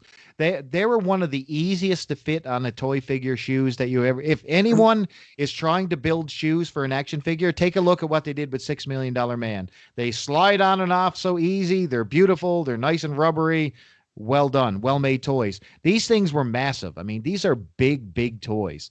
And I thought they played well. They had a ton of accessories. I mean, how much $6 Million Man accessories exist out there? Like if you had to put together the entire collection, there seems to be a ton of stuff. Yeah, there's quite a bit, because they, like other lines at that time, they also came out with costumes. Yes. They just came on a card. And there's accessory packs, like I think there's a Mars mission one that was like an accessory pack that had like a helmet, a bubble helmet, and a white suit. There's like an arm pack that had like 3 different arms that you could attach. There may have been a leg pack, but I'm not sure about that. But then there were some different play sets. So yeah, the Steve Austin toy line must have gone, I know it went 3 years. I don't know if it went 4 years, but it at least went 3 years. And did it get a bit of extended life when they made the Bionic Woman toys? Because Bionic Woman was another, it was the female version of the Bionic Man toy, geared towards girls. I mean, you had the Bionic Beauty Salon and different things like that. And they really girled her up. But I mean, guess what, man? I had myself a Bionic Woman. I'm not ashamed. I loved her. I loved her and the Bionic Man. So I thought they were great. Yeah. Yeah, that's right. She probably did extend the line for maybe another year, because there's a pretty rare release of $6 Million Man, and it may even be like a 4th series, and it could have come out when the Bionic Woman toys came out. It's real expensive. I've never actually seen one in person, but Steve Austin is not wearing in the box. He's not wearing the red tracksuit. Oh, what's he wearing? He's wearing a different tracksuit. I think his pants might be blue, and I think the top might be white and blue with some blue stripes or something. It's a different outfit. But if you see that, or you see a box that doesn't look like the traditional box, for a cheap price, it might be a steal, because from what I've seen, that version of Steve Austin is pretty expensive. I've never owned one. No, they're I don't see a lot of those things in my neck of the woods at all. And it's one of those things that if I travel somewhere, it's one of the things I look out for. I rarely ever see it at a flea market. So, if you have them, I'm coming to your neck of the woods and see if I can hunt these things down, because I love this line. Yeah, it's just beautiful. And they were huge. Yeah. Big, 12, I guess 12-inch. 12-inch, tall. So, this, Steve Austin is, right here, a great segue, for me to talk about G.I. Joe, my G.I. Joe, which, the G.I. Joe I played with as a kid, the earliest ones I had were Kung Fu Grip. Yeah. So at that time, G.I. Joe, it started out during the Vietnam War era as a soldier toy line. Right. And that's where the Hasbro invented the genius marketing term action figure, because he was a doll like a Barbie. Yes. For boys, but they obviously wanted to sell it to boys, so they came up with the term action figure. So G.I. Joe, started as 12-inch figures, hard plastic hair instead of the fuzzy hair that everybody associates with that era of G.I. Joe, the fuzzy locked hair. That creepy fuzzy hair that I'm suspect of where it came from. Yeah, exactly. Yeah. Strange beard / hair. So anyway, as the Vietnam War became more controversial and the toys line started, sales started sagging, they reinvented G.I. Joe under the banner of Adventure Team. Oh yes, I'm quite aware of the Action Team stuff. Yeah, so that's where the Bullet Man and different things like that came from. Yeah. So Atomic Mike and Bullet Man, and so Atomic Mike is literally, or Atomic Man, I'm sorry, is actually Atomic Man is the name of the toy, but his name is Mike. Is actually a ripoff of $6 Million Man. So really, I did not know that. So Kenner got the toy rights to $6 Million Man, and it was a successful toy line. And so Hasbro tried to cash in the midst of, they transitioned over to this Adventure Team, and then they started adding some of these superheroic type characters. And Atomic Man was one of them, and they were literally like, "Yeah, let's kind of make a $6 million Man figure." I got to check that out after. Man. And he does. He did also have a play set.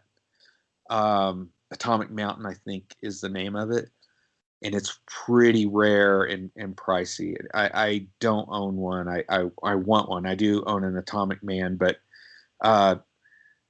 Anyway, that toy line, that Kung Fu Grip era was my early, in Joe's that I owned and played with, and they were great toys. I mean, and it's another toy line that had, and an early toy line that had tons of accessories. I know the Johnny West toy line preceded that and was like that, had tons of accessories, but G.I. Joe, you could buy all the suit packs, accessory packs, play sets that had their own unique accessories that just came with those sets. And I had the Sea Wolf, which is the submarine. And nice. It's a fantastic toy because it went right into the bathtub. I mean, it just took the dimension of play like next level because it was like a submarine and you could put it in the bathtub and it would like float, and it was just like amazing. And it came with like a plastic squid. And that's the thing with those Joe toys, especially the 12-inch ones. Those things were built for play. Like these things Yeah. were durable. The stuff that they had was, not easily lost. And I mean, there's just a whole bunch of playability, and you could put them in water, you could take them on land, you could put them in the sand, and it was built to play with. And I think that was one of the important elements of GI Joe overall, but especially that 12-inch line, man. That's some good stuff. What do you think are the key pieces to that line? Uh, yeah. Well, if you're talking about the 12-inch era of Joes, I'll whittle it down to Adventure Team, which is the ones I had and played with. The Bullet Man character Yep. is like highly sought after and really pricey right now. I kind of missed the window of opportunity to own one when I could have gotten them a lot cheaper. But a really nice mint one. I mean, the last I looked, it looked like they were in like the $300 range loose. Oh boy, wow. So that's one I would really like to own, and one that I wanted as a kid. I didn't have it, but I remember Bullet Man was advertised in the comic books. There's that famous ad. I think Eagle Eye G.I. Joe was advertised in an ad. It's a little comic strip. And the Bullet Man character helps the G.I. Joe Eagle Eye character, thwart some sort of horrible thing that was happening. I don't remember what it was. But Bullet Man flies onto the scene, and I was like, oh, man, he's like a superhero. And I guess he's based on the Bullet Man type character from the Golden Age. I don't know that there's any real tie other than they're just knocking it off. Yeah, I'm not sure, but you're right. I've never seen one live. I've never seen one like in real life whatsoever. Have you actually seen one, held one, and all that type of thing? Yeah, I've seen them at toy shows. Like I said, I've seen them and had opportunities to buy them when I should have. For a lot less. I just didn't. But yeah, they're out there. The thing about them is that they have that chrome, the chrome helmet, and then he also has like chrome painted hands and arms, I believe. His legs are like skin colored, I think. But his arms have some chrome on. Anyway, it's often rubbed off. Right. Just like any, figure or toy like Micronauts, like the heads, have that chromed paint. It'll rub off and be dull. It's the same with the Bullet Man figure. When I do see them at cheaper prices, it's because they have a lot of chrome loss or whatever. Let's see other key pieces. For me, I took me a while to find an Eagle Eye Joe. Oh yes, Eagle Eye Joe just has a lever in the back of his head that has some sort of mechanism inside his head, so that when you move the lever left and right, his eyes move left and right in the front. That was creepy. I think they used him on Robot Chicken, I think. Yeah, they did. Yeah. So funny. Yeah, he is Very a creepy figure. I have one of him in my collection. I have an Atomic Man. That's one I think a lot of people like. He's pretty popular. Right. And of course the African American figure. He's definitely in demand. There's not G.I. Joe doesn't have a lot of ethnicity in it. He's the only character that's really different. Even though his face is the same, his skin tone, the brown skin tone. Yeah. The German figure and the Japanese figure that they released didn't have a different skin tone. They had different colored hair. So the African American Joe is actually, very unique to the Joe line, and one that a lot of collectors want to own, and he can be pricey. Was he differentiated? Did he have a different name or a different? Was there anything different, or is just simply just called G.I. Joe as well? As a kid, I never associated names with any of them. Yeah. I which don't I know. think which I think was one of the when they went to the 3 3/4 inch line. I think that's what set the line apart because I think. And we'll get to this a little bit later. Spoiler: it's one of my picks. Yeah, But the 3 3/4 inch line, really did a good job of differentiating and creating characters. You know what I mean? yeah, And with a little bit of a backstory, which I think if you did that with those old 12-inch figures, I don't think we ever would have gotten rid of those. I think those would have lived on forever. So, yeah. The only thing that differentiated the GI Joes, yeah, is the branch of service. But when they moved to Adventure Team, they kind of eliminated that. yeah, Earlier they had Army, Navy, Air Force, yeah, Marines.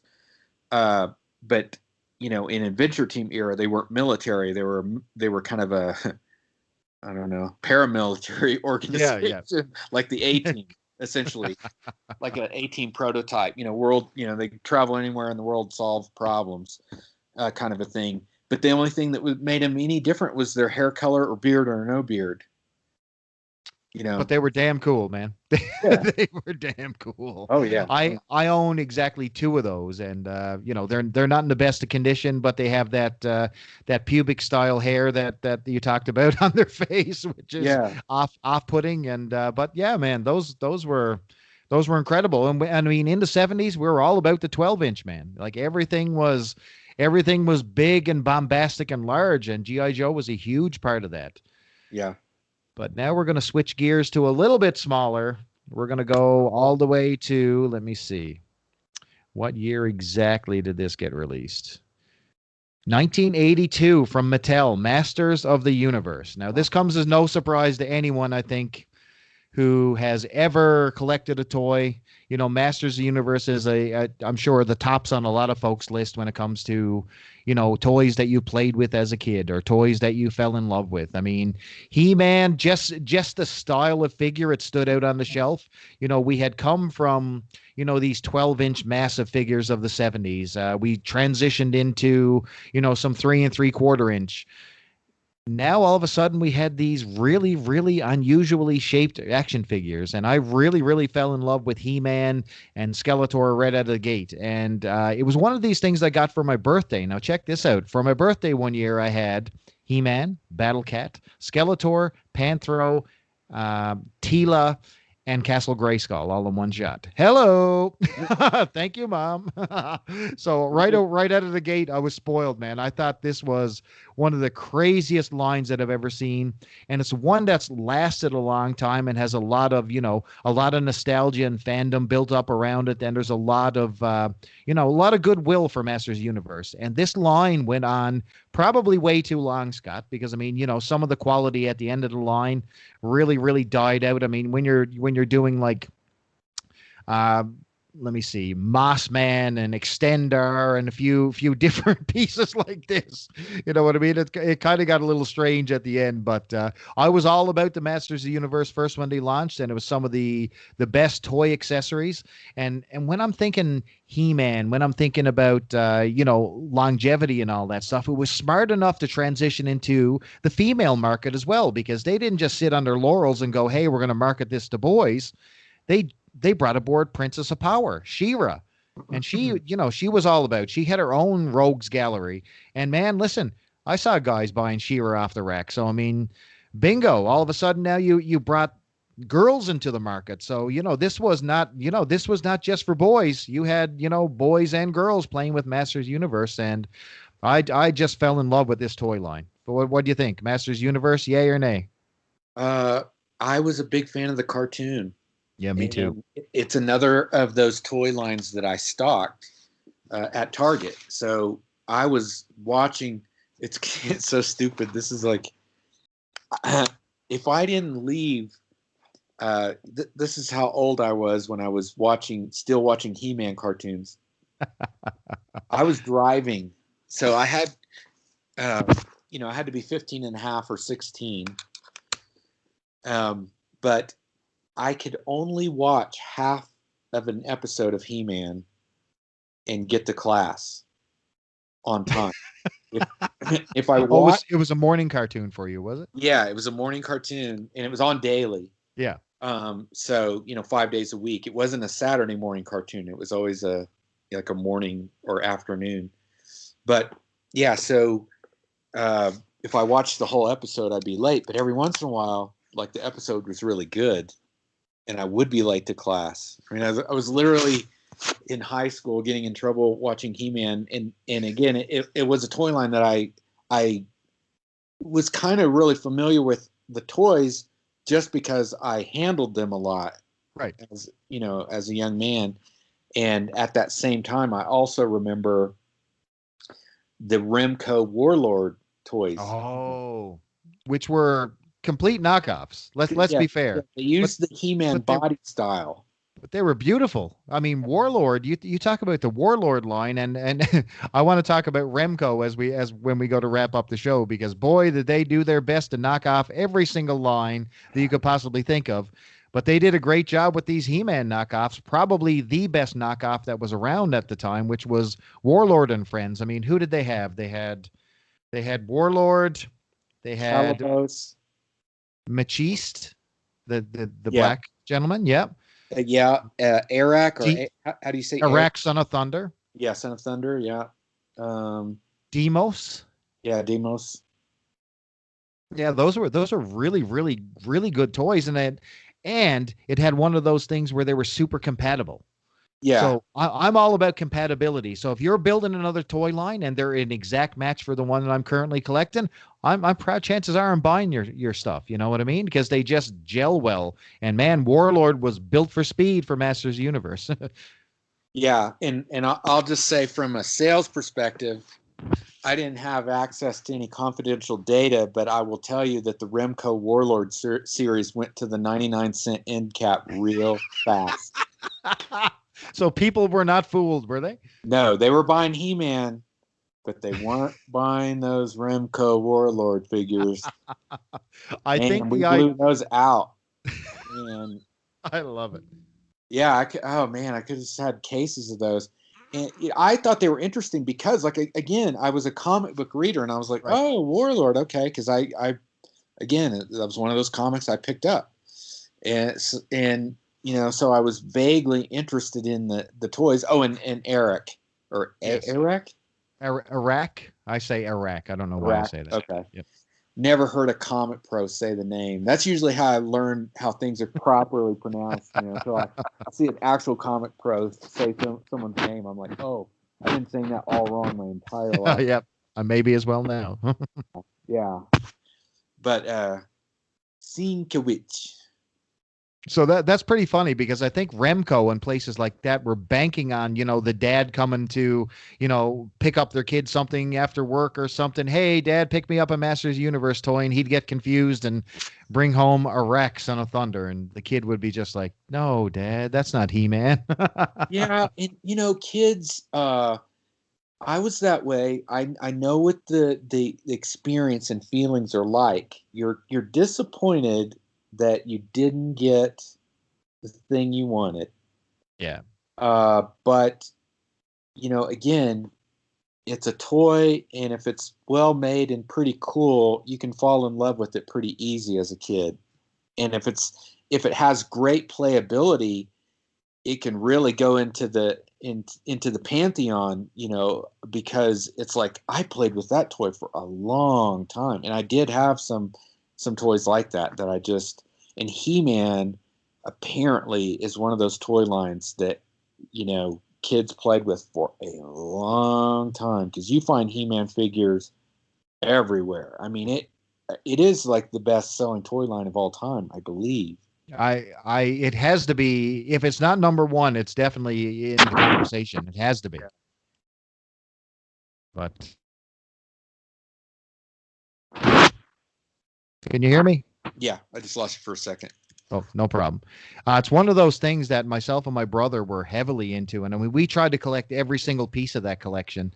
And, it ended up dying out like every popular franchise. As soon as that cartoon shut down and the comic book shut down, they had a very cool He-Man and the Masters Universe comic book. The one was from Marvel Star Comics. The other one was from DC, first when the series launched in 82, 83. It was just like a mini series, but it was really, really well done. And the beauty part, if you're not familiar, if any of our listeners are not familiar and living in a cave and don't know what Masters Universe is, these things came bundled with mini comics. So not only did they have their weapon accessory, the action figure, but they also had a mini comic which basically explained the character that was in the box. He would be featured in one of these comic books. And eventually those ended up going away, sadly. But that was a big drawing card for me. So, these little additions, with these toys really made a big impact on me. And I mean, just having that little comic book that explains, who Beast Man and who Skeletor is and the reason why he wants to take over Castle Grayskull and find the other piece of the sword, that meant a lot to me. You know what I mean? It's just part of the toy buying experience. And I really, really, really dug that, man. What's your next pick? Oh, go ahead. I was just going to say the comic books are a great memory for me because I do remember reading the comics at like friends' house. Even though I didn't have the toys at that time, friends that had kid brothers and stuff or cousins. Yep. I remember because they're comic books, I wanted to read them. And the Superpowers line is one that also came with mini comics. We didn't mention that, but the comics are really, really well done. And I think some of Bruce Timm's like earliest work is in the He-Man mini comics. Oh, wow. Really? I did not know that. Yeah. He didn't do all of them. He did a handful of them, 2 or 3. The ones I was familiar with, he had a really interesting style. I believe his name was maybe Alfredo Alcala. I think maybe his name. Yeah. He had a really, really interesting spin on Masters of the Universe. And, I think it's pretty iconic, those mini comics. They've been reprinted 100 times and in different volumes and all that stuff. But as a kid, that meant a lot to me, just understanding to be able to put these, characters in a framework and, just understand their motivations and reason for being, basically. Yeah. Yeah. There's a fun one, though. I'll tell you one thing, and maybe some of our Masters Universe listeners may not know this, but in one of the mini comics, do you remember the character Stratos? He was one of the Birdmen, like one of the flying characters, one of the early pieces of the collection. He's a good guy, one of, Prince Adam's friend and defenders of Castle Grayskull, that type of thing. In the mini comic, he was a bad guy. So clearly, whoever was doing the mini comic didn't get the memo, and he was part of Skeletor's crew. So I thought that was pretty funny. But they quickly changed that in the later iteration. So poor Stratos, I don't know what you've been doing or hanging out with, but you were dirty at the beginning, brother. What's your next pick, man? I'm gonna go with Hot Wheels. Oh, hell yes! Generations upon generations of Hot Wheels fans. Go ahead. Yeah, I had that period where I just had a ton of them, like probably any other '70s kid, and it was the backyard toy. It was I never really played with track sets inside the house very much. I loved to take them outside, and I had a couple of the Marvel SuperHero Hot Wheel. Oh wow! And I think I had the Hulk van that you could peer into the back, and you could see him smashing his way towards you on the back door. I thought that was really neat. So now as an adult, of course I wanted to go back and get I didn't know which ones actually existed. I think the superhero cars I can remember having as a kid is I think I had like the Corgi super van. Oh yeah. With the newspaper on the side, or was it actually? No, the one that looks like a swinging '70s van. Yeah, just just a regular. Yeah, there is a Daily Planet van as well. Yeah, that Corgi put out, but this one it's just like a silver van, and the Spider-Man view. What did they call those? Car scenes, something car scenes. So what was the Spider-Man one about? Was it similar to the Hulk one where you could view inside? Same thing. There's just like a one plastic like image in there. You have to hold it up to the light and it enlarges it. I thought that was cool as hell. Scene machine, that's what they call them. Okay, so cool. If anyone wants to look them up, Mattel Hot Wheels Scene Machine. And you'll see the Marvel. I think they kept using Scene Machine as a gimmick later because I think there's actually a Simpsons Scene Machine from the from sometime in the 90s or early 2000s where they use that same technology. Yeah, if you can call it that. But That was high tech back then, Scott. What do you mean? yeah, so the Marvel cards. This let me flip my little display so I can remember which ones today are pretty highly sought after. They're not real expensive though. They're only really expensive on the original blister cards. Okay. But the cars themselves, you can usually get in decent condition for like $10 a piece. Oh, really? I'm Yeah. surprised by that. Wow. Okay, so I was totally wrong. It's not Spider-Man that has the scene machine. It's Captain America that has the scene machine. Spider-Man has a car and a van, like a minivan. Okay. So the scene machine is Captain America, and then there's a Hulk scene machine. So those are the only two, I believe. No, there may be a Spider-Man one. I take it back. I just don't have one loose out here, but I think there is a Spider-Man one. Then there's a Thor van, the Hulk van. That's not a scene machine, just maybe the one you had. It has like a kind of a wing on the back of the van. Yeah. And it's very shaped. Then there's a Human Torch, a dragster. There's the Captain America Trans Am. Yes, I recall it. The Thing is the Poison Pinto, and Iron Man is a weird van, and Silver Surfer is a weird minivan, the same van as Spider-Man's. And then Spider-Man actually has the only like unique themed car because the car looks like webbing. Neat. And has a red bubble top. So anyway, those are just really cool. So if you're like a fan of, comic books or Marvel comics or those heroes in particular, it's something that non-toy collectors will pick those up too, just because it's kind of unique. And they only did them for maybe 1 year, like 76 or 77, and that's it. I guess that it didn't sell well enough to renew the license with Marvel. Or so Hot Wheels is one of those toy lines that, I mean, it just lives on forever. These things can be remade in any franchise, for any purpose. Literally, it's just car, place a sticker on it, and you're good to go. And now you have a brand new franchise. And they recently re-released the DC and the Marvel ones. There's all kinds of variations. I can go to a toy shelf right now and find a Marvel Hot Wheels anytime I want. You know what I mean? Not the originals, of course, but just newer versions of these things. Oh yeah, they do licensed stuff now. Tons. Yeah. I'm a Batmobile collector.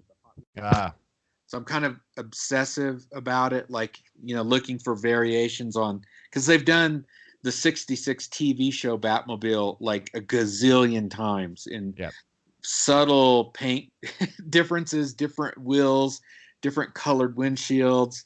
I just recently got a pink one, and I was like, they're doing a pink one now? I think it's a Kroger exclusive. If anyone out there is looking for one, you can only get them in the what's your favorite third party? What's your favorite Batmobile? I'm gonna say the 66 TV show Batmobile to me is like, gosh. Yeah, me too. I love the 89 Batmobile too. Mm-hmm. But the TV show one is just so perfect. Fire out the back. It's everything you want. You got it literally has everything. I mean, you talk about a jacked up superhero car. That's something I would drive down the street right now. I would drive it proudly.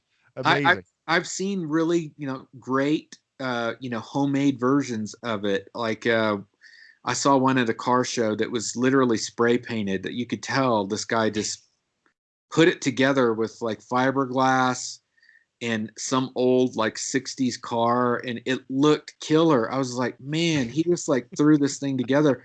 And he cut the roof, like literally cut it and just made this thing, and it was so cool. But it's one of those, the car is so iconic that you want to stop and look at it, even a bad version of it. It's just cool. But I'm kind of obsessed right now with there's so many directions to go with modern Hot Wheels. Like they're currently doing Masters of the Universe Hot Wheels, and they're doing mini replicas of some of the vehicles that and make them look just like the original He-Man, Masters Wow. vehicle in a Hot Wheel instead of like a He-Man car. They do that, Yeah. or a Skeletor van. Oh, They actually are reducing some of the vehicles from the original toy line. what, like a Wind Raider or a Battle Yeah, Ram or something like Red that? Raider. Wow. Yeah. So I met. that's a good crossover. Yeah. For instance, in our little toy shop, you know, we've started buying some stuff direct from the manufacturers or through larger retailers, so we can get wholesale prices. And those are the kinds of things that we start picking up for our customers. Because if they collect the original figures, a lot of them want that little miniature version of it in a Hot Wheel too. So. Oh, I completely agree. I got to talk about a toy line now that gets zero respect. It gets kicked out the bathroom door. It gets stomped on, humiliated because it has a bigger brother who's stolen all its fire, and it's GoBots. Oh, Scott, you don't know how much abuse I take from Transformers fans telling me that GoBots are garbage and that they are ripoffs and they're this and they're that. My brother and I were raised on Challenge of the GoBots right after school every day, and we loved Leader One versus Psykill. We bought all these toys. I even got a Transformer for Christmas. I had Megatron, and I also had Blaster. And I had this in my hand. Now, I had been a GoBots fan for a little while, and I took this Transformers toy, and I'm like, it's really clunky. It's out of scale. It's really hard to transform. And I'm like, these are garbage. And I tossed them away. Now, everybody else, now think about this. Everybody else in my circle were Transformers fans. Huge. They loved Transformers. They were into Optimus Prime, Megatron. They all loved it. But old Chris was in the sandbox with his Psykill figure and his Leader One and Turbo and these guys. And man, I felt like the pariah of my circle because I collected GoBots. But man, I'm telling you, these were cheap. These were fun, and they were in the vein. Like you could literally cross them over with Hot Wheels or G.I. Joe or Star Wars because they were just at a certain scale where they fit perfectly as like a robot to go along with those type of lines. You know what I mean? So compatibility, as I said over and over, is super important to me because I gelled every single line I had together into one giant, play field basically. If you were a robot and you'd fit with my GI Joes or my Star Wars, well, you were part of the play. You know what I mean? So they get no respect, but by God, Tonka's GoBots were a great toy line for me. And you talk about an explosion. So the transforming robot explosion happened in the 80s. And I mean, it didn't matter where you go, there was a version of a GoBot or a Transformer. You go to the gas station, they had their own version of a transforming robot. You know what I mean? They had Transbots, they had Xbots, they had you name it.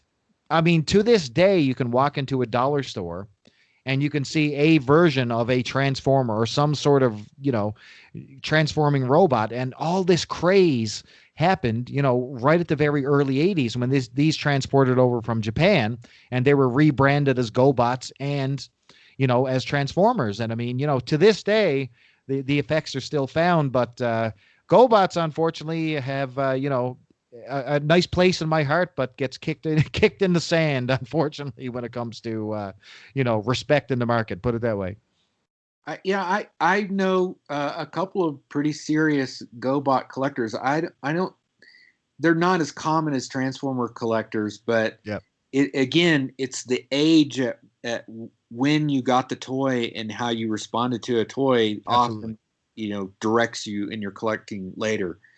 So there are people that have a lot of fond memories about getting GoBots before Transformers, and Oh yeah. that's kind of the case with the guys I know that collect them. It's like, well, I actually got GoBots first. They were first. Literally, they Yeah, were, I think, 2 months. Tonka released them 2 months prior to the Transformers release in the U.S. So yeah, technically, they were first. yeah. So there's collectors in the origins of that toy line, are from Japan, Yep. just like Transformers are. So most of that stuff in Transformer in the Transformer world came from Takara. Yes. You'll notice that there's like some like Jetfire, for instance, is the Valkyrie. The Robotech toy. Yeah, the Robotech toy. Yep. So there's some stuff that like was not straight ported over that was from other toy lines maybe that Takara had done previously that Hasbro, the buyers were like, yeah, we want that jet that transforms. He'll be our, guy. And then, but GoBots is the same way. I believe Hasbro is importing other toy lines from Japan and creating this universe called GoBots over here in the States, which didn't exist over there. So I do believe they may have bought from other toy companies over there, like Diaclone or Bandai or Takara. Bandai. Yeah. Yep. So it's kind of a mix of origins there. But the cartoon, I think the cartoon is pretty good. The actual I think it's just one season, isn't it? Well, it's a pretty long season. I think there's a number of episodes. Like, holy cow! I think it had. Well, I mean, every cartoon at the time had 50 plus episodes. Let's be fair. Okay. Yeah. Season was pretty long. Yeah. But I do remember watching the cartoon series and liking it. The GoBot cartoon series. It was more dumbed down for like a child audience. You know what I mean? I mean, they had your standard Ruby Spears Hanna-Barbera formula where you had, the three kids, you know what I mean, who helped the GoBots along, and you had a good guy team, the Guardians, and you had the Renegades with Psykill, and very, very basic but easy to follow. And as a kid, it was amazing to me. And I wasn't a Transformers fan up to that point. I was the guy who was calling foul on the Transformers kids, but obviously I had to get over that. Well, Psykill, both the small and the larger, kind of like 5-6 inch size die-cast figure, but those Super GoBot, both of those are still really in demand. Even people that don't collect GoBots or the whole GoBots line. The Psycho figures are very cool, and I'd like to own one myself. They're not cheap. There's one thing I wanted to ask you about, and maybe you've seen these around. So there's a couple key pieces to this line that I really like. One is the GoBot Command Center, fairly common, pretty well see that pretty well everywhere.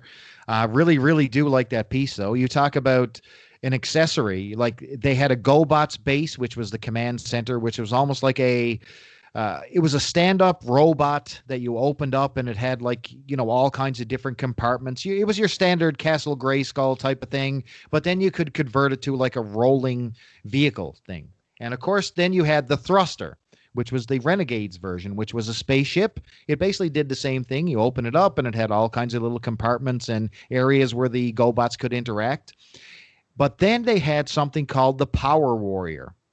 So it's similar to like a Voltron type of thing. You have power suits, and the main body is a robot, and you attach the arms and legs, except you can place your GoBots inside the arms and legs of the Power Warrior. I don't know if you've ever seen those around. I got one in a trip to New York at one time.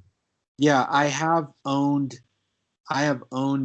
a complete like loose Power Warrior, set, and then I've owned some of the carded ones. They came like in two versions. Like that's right. You bought it boxed, like complete all the pieces, or you could buy carded versions that just had one of the bots each, like 5 of them, I think total. Right. Like a head or maybe it was 6. I can't remember. Like maybe there's a chest piece. I can't remember. But anyway, yeah. But each individual thing would transform into some type of vehicle. Yeah, it was like a spaceship.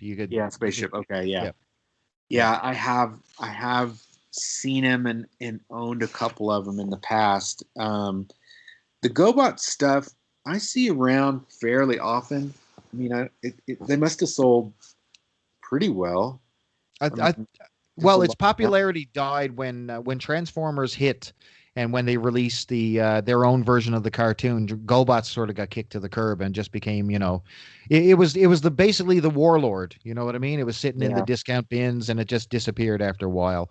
But the ultimate slap in the face is that Transformers now own the rights to the name GoBots, so they actually released their own mini version of Transformers and they call them GoBots. So it's just like one more kick in the ass for a GoBot fan. Yeah. Yeah. So what you got? What's up next? What do you got on the Kinney scorecard? Let's see. This one we can kind of gloss over because it's Bionic Man. Oh yeah, absolutely. So what's your favorite part of Bionic Man? What in your opinion, what is the glory piece? I didn't own any of the other characters. As a kid, I just had Steve Austin, and I played with him a lot in his rocket ship. And I think I got a couple. I know I got some suits later. Oh yeah. Um, Are the suits common? Because I would really like to, put something on my naked Steve Austin. it's one of those things that I don't see him a lot. I just don't see. I mean, I see him loose, but in poor condition. Right. And I'm one of those people that I buy large lots of toys. At times, I've bought whole collections, and I'll get things like even Barbie stuff, and I'll go through it, Right. and every once in a while I'll go through like a doll collection, and there'll be $6 million man or Bionic Woman clothing or accessories, and so I Nice. I pull those out, and over time I have kind of collected a decent amount of accessories for my collection by doing that. Like, oh, okay, so these are Bionic Woman's shoes. How do I Yep. know that? Well, only there's a bazillion different Barbie shoes, and it looks just like 1,000 of them. But these I just happen to remember are Bionic Woman shoes. Uh, Love it. I have kind of a memory like that with like certain uh, like comic book artists and certain accessories, toy accessories. Like I have a really great recall of things like that, and then a horrible memory at lots of other things. I mean, just normal everyday life things. I have a horrible memory, but then I can remember these very specific details about who drew what issue of this comic Yep. book and who inked that particular person and why that inker was unique in that occasion. It was normally this other inker, but on this one occasion it was this inker. I mean, just arcane, stupid stuff like that I've burned into my memory. I agree. No, it was definitely a fun line, man. I gotta say. And do you see much of it out in the wild, like in regards to, you know, I do see you? lots of Steve Austins. I see Bionic Woman. Uh, uh, After that, I see Oscar Goldman quite a bit. I've owned a Hmm, few Oscar Goldmans. I have one in my collection now. It took me a while to get all his a working briefcase with all the yes. accessories that came in it because it did come with a little paper accessories. Um, Bigfoot is another. He's probably next on the list. I see Bigfoot quite often, but always missing the chest piece. Right. And oddly enough, just as a bit of Star Wars trivia, that the Bigfoot body was adapted for the 12-inch Chewbacca. So Kenner Right. did 6 million Yes. man. They used the parts. I can see that. Yes, because Arms I and had. legs are the Yeah. same. Yeah, I think his chest is mostly the same. There may be some subtle differences in the chest.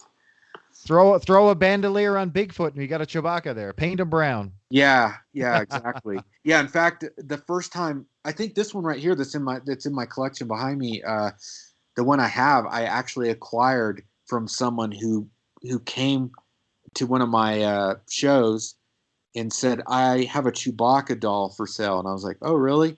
And they get it out, and I was like, "Oh, that's not Chewbacca." Well, I mean, it is actually. It is. You're right. It is Chewbacca, but it's Bigfoot. I But love it. he was missing his chest piece, and so that took me a while to find a chest piece. They have repopped them. You Oh, can get really? yeah you can get one repro. Uh, but and then Mascotron, I see him in the wild uh, fairly often, but always missing his masks and accessories.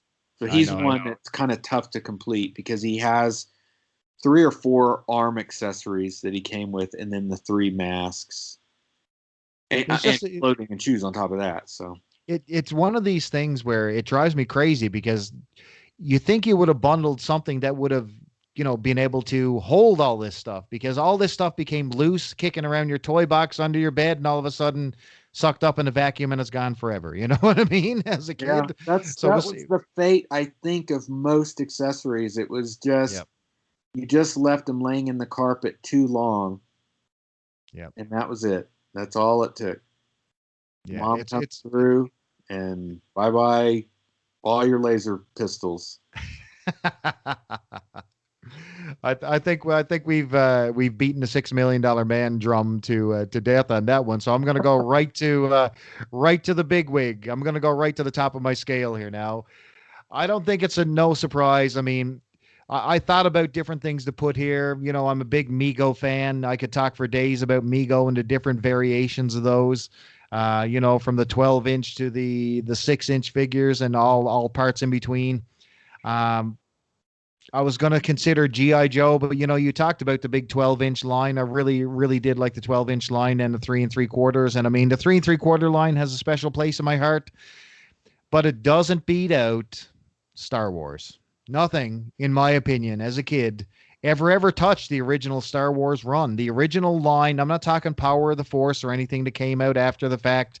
And you know what? People can have their Black Series Star Wars figures, and they can have all these different ones you're seeing in stores now, and they can look, super great with a million parts of articulation, but nothing, and I mean nothing, beats my Bespin Luke.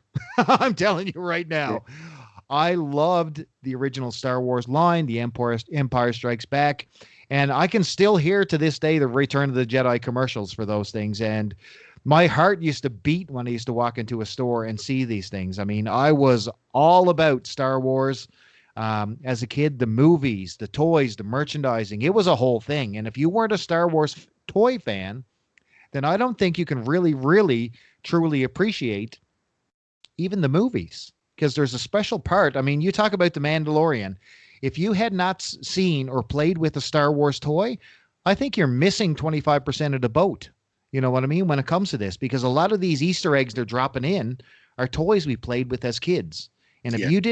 if you didn't have that connection with the toys, the play, the merchandise, you don't have that connection to the movie. So when I see people trashing on a Star Wars movie, I just instantly go, well, maybe you didn't have the cantina as a kid, or maybe you did. You know what I mean? Yeah. Because if you did, you would not be saying those words. Mhm. So, yeah. So I mean, Star Wars, and I mean, like I said, I could talk all day about Star Wars. The key pieces for me: the Death Star. Love the Death Star, both versions of it. The Palatoy cardboard one with the if you've never seen this thing, it's done in the round. It's basically four corners of a Death Star, and each part of the Death Star is a different scene, and it's really really cool. It's really really I wouldn't call it high tech, or it doesn't have really a lot of accessories or anything with it, but visually it looks really really cool. It's a cardboard, basically 3D diorama, and I thought I love the heck out of that thing. But I don't think it beat out the my favorite piece of probably any toy or playset that I've ever had, which was the Star Wars space station, the freestanding tower, which I just love to this day, and it's still. I had one as a kid. It was probably the best Christmas gift I ever received in my entire life, and I played it till it broke into several thousand pieces. And man, that's one thing. That's my ultimate toy that I would love to have back in my collection. And just the Star Wars collection in general has so many memories attached to it, from the X-wings to the TIE fighters, the Slave One. One piece that I like to call out that I don't think gets enough love was the cardboard dioramas. I mean, they had Cloud City. They had Hoth. Uh, they had a cardboard AT-AT walker with an elevator, which I thought was just the coolest thing in the world as a kid. They also had Cloud City, which was. Did that one have the freeze chamber? I want to Yeah. say it had the freeze chamber. Yeah, I It did. thought that was a. Yeah, I thought that was really, really cool. And they had not a Hoth planet. The cantina, I think, was part diorama, was it not? Like it had a cardboard The backer to it, did it Yeah, not? it has a cardboard legacy in two ways, I guess, because the original uh, cantina, Sears cantina that had blue snaggletooth in it, was, Yes. was just cardboard. Oh, really? I did not know Just that. It was just cardboard, No and plastic base? pretty sure it was just cardboard, like all. Wow. And because I had it as a kid, I don't own one in my collection right now. That's why I'm fumbling just a little bit. But I'm pretty sure it's the base is cardboard and the back is cardboard. That plastic tan sand dune thing, that Oh, was to the the sandcrawler. the sand crawler, the Java sand crawler, and then they turned it white for Hoth. Hoth. Yeah, Well done. yeah. I think there's two different Hoths, right? There's the ADAP back, Yep. and and then there's one that looks like the garage or the hangar of. Yes. The Yeah, hangar bay. Yep. yeah, the hangar bay. And one of them is a Sears exclusive that only Sears sold. Um, Speaking of Sears exclusives, I got to tell you something that I had from Sears. Like, when they had like the five action figure sets and different things like that. yeah, You remember, or the six, were they six packs or five packs? Six packs, weren't they? yeah. There's actually both, and there's the catalog packs, uh, and then there was like retail 2 packs during that era, and then So Return of the Jedi had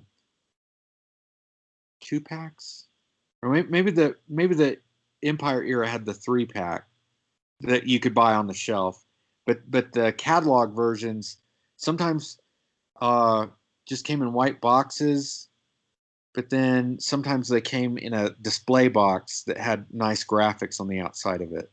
mine came in bubble wrap um with their weapon taped to them. I'm not even joking. I And that had a and six that's through pack with Sears. yeah, it was for Okay. through Sears. So it was a Empire Strikes Back collection. It had a few bounty hunters in there and maybe some Bespin characters. I'm not sure of the lineup that was in there, but they came wrapped all together in bubble wrap, and their weapons were taped onto their bodies. So I don't know if these were loose toys that they had and they just set these out. I don't know if there were damages and that's how they repackaged them. I don't know, but that's how I ended up with my bounty hunters right there. So thank Yeah, you, Sears. yeah. It's kind of weird. When I was a kid, we had what was called a Sears outlet in my town. Yes, we did too. Okay. And so you could go to Sears outlet and buy the catalog stuff. It didn't Yes, come in the retail packaging like right. like that cardboard cantina that the blue snaggletooth came with, that exclusive figure that only came with that set, that Sears set. Um, it had a nice big display box. It's a gorgeous box. It's one of those boxes that has the kid in the background, looking down at the Oh toy, yeah. like those, little kid with a bowl haircut and a turtleneck, always. I always wanted to be that kid. Yeah, He had such looking great looking toys. down at the toy and smiling very pleasantly. That classic look. That display box is what the Sears retail box looked like, but the cantina that I got as a kid came in just a plain white box. So I'm Wow. assuming that's how the catalog version of it arrived. It was just in this plain white box, and inside you pulled that cardboard out, and that's it. And Snaggletooth was in a baggie, like a Yeah. Yeah. bag or something. So I didn't So I you didn't you ever you had get blue actual. snaggletooth? What's that? You had blue snaggletooth? Yeah, yeah. I had that Nice. that play set because my parents were very thrifty, and so we she would take me to places that they had toys on clearance or to Sears outlet all the time, and always after Christmas, like day after Christmas, everything's on sale. Perfect. Yeah. That's a good score though, I tell you. Oh Yeah, yeah. so I mean Star Wars is definitely, I don't know if there was any toy that ever generated that level of excitement for me as a kid. And basically half of my memories when it comes to toy collecting surface around toys and like Star Wars, I should say. And when I see these things in a box at a flea market, I just buy them because I just want to have them. You know what I mean? I don't care if it's Dengar or Bosk with one leg gone. I don't care. I just buy it. I just love these things. So many good memories attached. Yeah, the toys. You're right. They went hand in hand with the movies and the books and the comic books to me as a kid. Yep. I mean, I desperately wanted to continue the adventures of that first Star Wars movie. I mean, it was such a revolution. I was the right, age when it hit theaters, in 77. I was like 8 or something. Yep. And when I saw it's I would love to have an MRI live scan of my brain moment that Star Destroyer comes overhead. You know what I mean? I'm sure it just like lit up every part of my brain. So I was desperate to have the toys, and I loved them, and I went through the gamut. I started with the toys, waiting desperately for when those first carded figures hit the shelves. I remember that day. Like I said, it was after Christmas '77. It was like in the spring of '78 or something like that. Right. And I remember mailing weight for the Boba Fett, rocket firing Boba Fett, which didn't come. It wasn't right. Boba Fett came, but it had a little note in the box that said this doesn't fire his rocket anymore. Oh no! What a letdown. It's fixed. No one got rocket firing Fett. That's a myth. I mean, it existed in prototype, but everyone got the fixed rocket, non-firing, bogus. We all kept our eyes, Scott. We kept our eyes. Yeah, we did. We did. But it's still one of the greatest. That original Boba Fett figures is it's probably the most beloved, action figures on the planet. Oh, hell yes. Absolutely. I mean, everybody wants a Boba Fett, Kenner Boba Fett action figure. Everybody wants one. No question. It is. What's it going for now? If you had to buy a loose Boba Fett, what are we looking at? The devil's in the details. I mean, of course. So an regular Empire Strikes Back version. Or wait. I'm going to trip you up. How about a droid's Boba Fett? Yeah, he would be the most valuable. The carded droid's Boba Fett. Now, what his COO is, I'm not that expert enough to know. Yep. But COO, country of origin on Star Wars figures, is that little print on the back of their calf. So anyone that has a vintage Star Wars figure knows what I'm talking about. It says, copyright, LFL 1983, and then it might say something like Hong Kong or Taiwan, or in some cases China or Macau or Mexico. All these different COOs. So the most common out there is Hong Kong. That is the most common, probably the carded Empire Strikes Back first, but actually it was carded Star Wars first, but probably in the largest numbers, the Empire Strikes Back carded version, I'm guessing, based on how many I've seen. Right.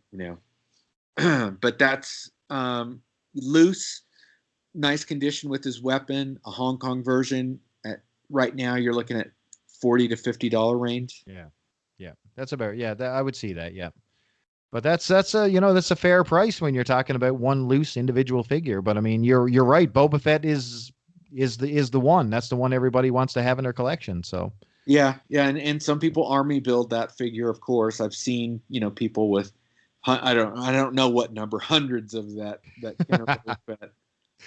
I like what you said earlier. You were talking about, you wanted to continue the adventure from the first movie.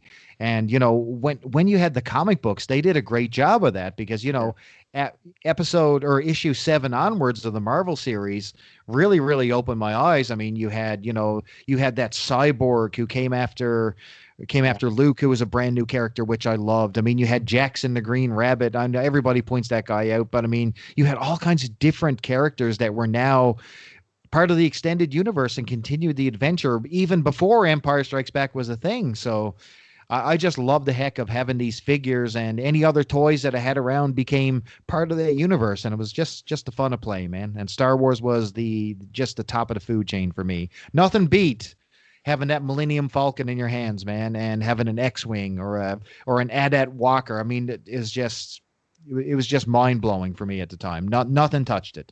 Well, what's the top of your food chain, Mr. Kinney? Well, mine would be Star Wars as well. My second is, since we talked about Star Wars, is the Shogun Warriors line. Oh, hell yes, absolutely. That's another again hybrid, Japanese, U.S., kind of strange conglomeration of things that came together to create a toy line. And it started with, again, Mattel, a U.S. company, going overseas, going to Japan, looking for properties or toys that they could import over. And Shogun Warriors was their banner that they created in the United States to bring these super robots over. But these super robots, like Mazinger Z, Yep. and Dragoon and Guy King and Raideen and the others, they were all different, properties Right. in several cases. They were a different anime Right. series. But for this, they're all brought together as a team, the Guardians of Justice. So these super robots protect the Earth, and then Godzilla was brought in as one of the Shogun Warriors. So they merged Godzilla. Was that just with the toy line, or was that originally considered a Shogun Warriors toy, or just an add-on accessory after the fact? It just went out of my head who made the original Godzilla. It's I have one. I have one in my collection. I just forgot the manufacturer, but he, of course, Mattel had to license Godzilla from Toho. From a completely different company. He wasn't related in any way, to Mazinga. But they wanted to, they thought, the at that time the Godzilla cartoon series was on, and the Godzilla films, were doing well in the U.S. The Goofy. This was the the Goofy era, the Showa era, or maybe Yes. they call it. So they wanted to add, Godzilla to it, and so they, instead of using the original Godzilla Jumbo toy, Mattel decided to redesign Godzilla for the U.S. market, and so you got the Firing Fist, which was on the original toy, but the original toy had a pull string, and Godzilla screams. Oh, He has a voice box. didn't he have something that came out of his mouth as well? No, well, the original Japanese version didn't have the tongue, but he did have the Firing Fist. So they did bring the Firing Fist over from the original, but Nice. the U.S. version has the lever in the back that pushes out the little plastic tongue that has a sticker on it that's fire patterned, So that was an immensely popular toy, and Godzilla is the one I think is most common, because I in the wild I see the Godzilla Jumbo the most of all of them. Right. Yeah, no, you're right on the money. And I mean, when you're talking about collections, I don't know if there's anything really more impressive than a nice, beautiful full set of Shogun Warriors. I mean, these things stand out. They are massive. What is the scale of the big ones? How big are these? Let's see. They're around 18 inches tall. Yeah, these things are huge. And is Godzilla 18 inches as well, or was he just a slight bit shorter? Yeah, Godzilla's a little bit shorter than the robots. He's got kind of haunched legs. Yeah. If he stood up straighter, he might. He might be. So I didn't have any of the big ones, and it's one of these things that I kick myself in the ass for never ever having those, but I was too young at the time. But I had the mid-sized die-cast ones, and oh man, look at that. Wow. Shogun Warriors, everybody. Beauty. And Godzilla over there in the other corner. Look at that. Beautiful, man. Amazing. Good Lord. How many dollars worth of Shogun Warriors is that, my friend? That's Uh, quite a bit. that is a complete collection of the jumbo figures, the big ones, the Yep. 18-inch figures, and their boxes. So I do have a complete collection. Uh, a couple of them are rare. Yeah. Um, the rarest one is a character called Goldorak. Um, that's his U.S. name. Uh, he was only released in Europe and at the end of the line. Like it never made it into the U.S. market. So Yeah. he's the hardest to find, and so his price can be for a beater loose figure, from $200 to $1,400 for a really, really mint nice one. Gotcha. It's the rarest of all of them. And I got mine through a random chance Craigslist ad that I just blew my mind. Well That done. happens when you're always looking. You just have to be constantly looking, and just getting the rarest figure of them all on a random like Craigslist thing was just like, because I kind of counted it out. Like I had a beater one, a Yep. loose one, no accessories, and just really beat up, bad stickers. But I figured that's as good as it's going to get. I'm never going to find this guy in a box. It's just not going to happen. And then it happens, you know. Yeah. I'm But Yeah, I gotta say that is quite the impressive number one pick. I mean, holy cow! Just visually, it's probably the best out of any toy you can see. I mean, you see that in a collection, and your eyes completely go to it. You're like, what yeah, is that? the size and their colors, they're wonderful Beautiful. primary colors. A lot of red, blue, and yellow, and Man. they're big. And at the time, they were kind of chic, kind Yeah. of trendy. Like there's photos of celebrities with Shogun Warriors. There's like a photo of like uh, Paul Stanley in a bathtub with a Shogun Warrior next to him, and I think there's a photo of Blondie, with a Shogun Warrior, and there's a photo of Kirk Hammett from Metallica with a Shogun Warrior. They were just kind of a It's cool, it's the thing to have. Yeah. yeah, it was just a cool thing to have. It's these giant Japanese sort of samurai looking sci-fi samurai, big plastic robots. They just really so that was a genius, move for Mattel to go over, because these were very popular in Yeah. Japan. They call them jumbos over there, and or super robots, but they were already a big deal over there. And there's many, many more that I only own the Mattel releases and a couple of the Japanese, or three of the original Japanese releases. But that's a whole nother world. There's hundreds of other like jumbo figures Oh yeah. in Japan. Those are by far the best visually, man. I mean, and collectible wise too. I mean, beautiful, beautiful collection. So yeah, so guess what? That's our picks. But I had a couple things they were just, and these are really quick, and these are the ones that got left off my list. So I'm just gonna roll through these, and you can give me the thumbs up or the thumbs down on these. Battlestar Galactica. Whoa, Thumbs up. boy. Love those figures. I remember having one. I had no idea it was a Battlestar Galactica figure. It was the Colonial Warrior. You remember that? It was a 12-inch one. Yeah. And there was also a Cylon that came with them that was supposed to be paired up with them. But for all these years, I had this guy kicking around in my toy box, had no idea what this was. And then I looked at it in a toy magazine one time and I said, Battlestar Galactica, but he's not even on the show. And nope, Colonial Warrior. So there you go. Pulsar the Ultimate Man. How about that? Do you have a Pulsar, Scott?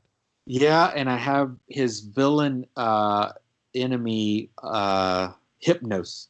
Hypnos. I never ever had Hypnos, but man, Pulsar, you squeeze that button on his back and he was an unbelievable toy. Oh, here we go. We're going deep in the collection. Look at Rom. Oh, yeah, there he is. Look at that. Holy cow. And there's Pulsar right there. Yeah, and Pulsar's definitely a $6 million man knockoff. This is Mattel, I believe. Yep. He was beautiful though. I really, really loved Pulsar. I thought he was cool, but I never ever saw his villain. That's pretty cool. Hypnos, is that what he's called? And he has a little spinning Dilly Bob in his clear translucent chest that sparks. Oh, sparks. Yeah, Whoa, that's next level. That's next yeah. level. So it's like a sparking ray gun. So very cool figure. And the pulsar, when you take that suit off, he's got like you can see inside his body, and you can actually like I think run blood through him if it's not Yeah, mistaken. yeah. He's got some chest, kind of a billows with a button on the back and some tubes. Yep. And unfortunately, it's one of those things that you often find doesn't work because the stuff is all dried up internally. Yeah. Yeah. So it's tough to find one with the working blood pumping. But I got lucky and found one. Wow, that's crazy. Also on my list, you covered it off, Micronauts and Shogun Warriors. I mean, obviously, if you're a toy fan, you had to love those lines. I mean, those are amazing. One thing that I wanted to bring up that gets no respect was the Fisher Price Adventure People toys. Yeah. Those things, you talk about a reliable, sturdy, super playable toy line. Man, Adventure People get little respect when it comes to. I mean, they've got their own niche in the market, but it's really, finding folks who really love the Fisher Price Adventure People are a little rare because folks go with the Star Wars and the GI Joe, but don't overlook the Adventure People. But there was one little corner of the market, and this will be my last kick at the can here. It was a little tiny thing. It was by Mego. Now Mego was known for those 6-inch dolls, basically with the fabric suits that you put on. Do you remember when GI Joe first launched Eagle Force? Yes. They were die-cast figures. They were die-cast figures, and there was a slew of these things. I mean, there was a ton of them. I had maybe 10 of these toys. No idea what they were. They weren't compatible with anything. They rotted at the bottom of my toy box. And years later, when when the internet was around and I started, looking through pricing and looking through different lines, I found out all about Eagle Force, and I had no idea that they were Mego. So interesting little toy line there. So yeah, so those are my alternates. You got any alternates that you wanted to call out? The only thing that I would be remiss in mentioning is, of course, we did talk about Mego, but the Mego Star Trek figures yes. were some of my early action figure toys, and I really love those things. Did you have the Enterprise deck? I didn't have.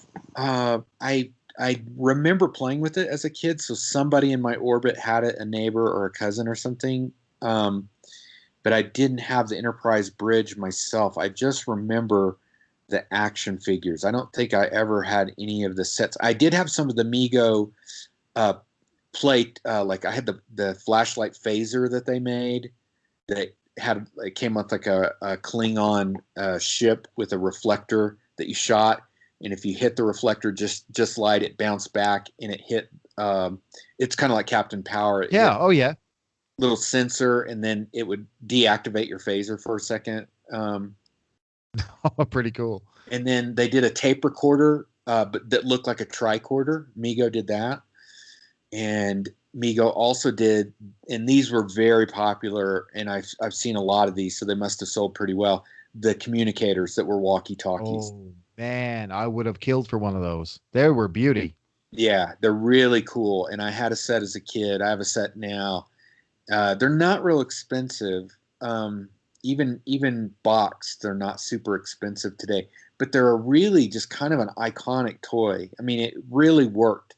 The flip up thing really worked well on those. It had a button.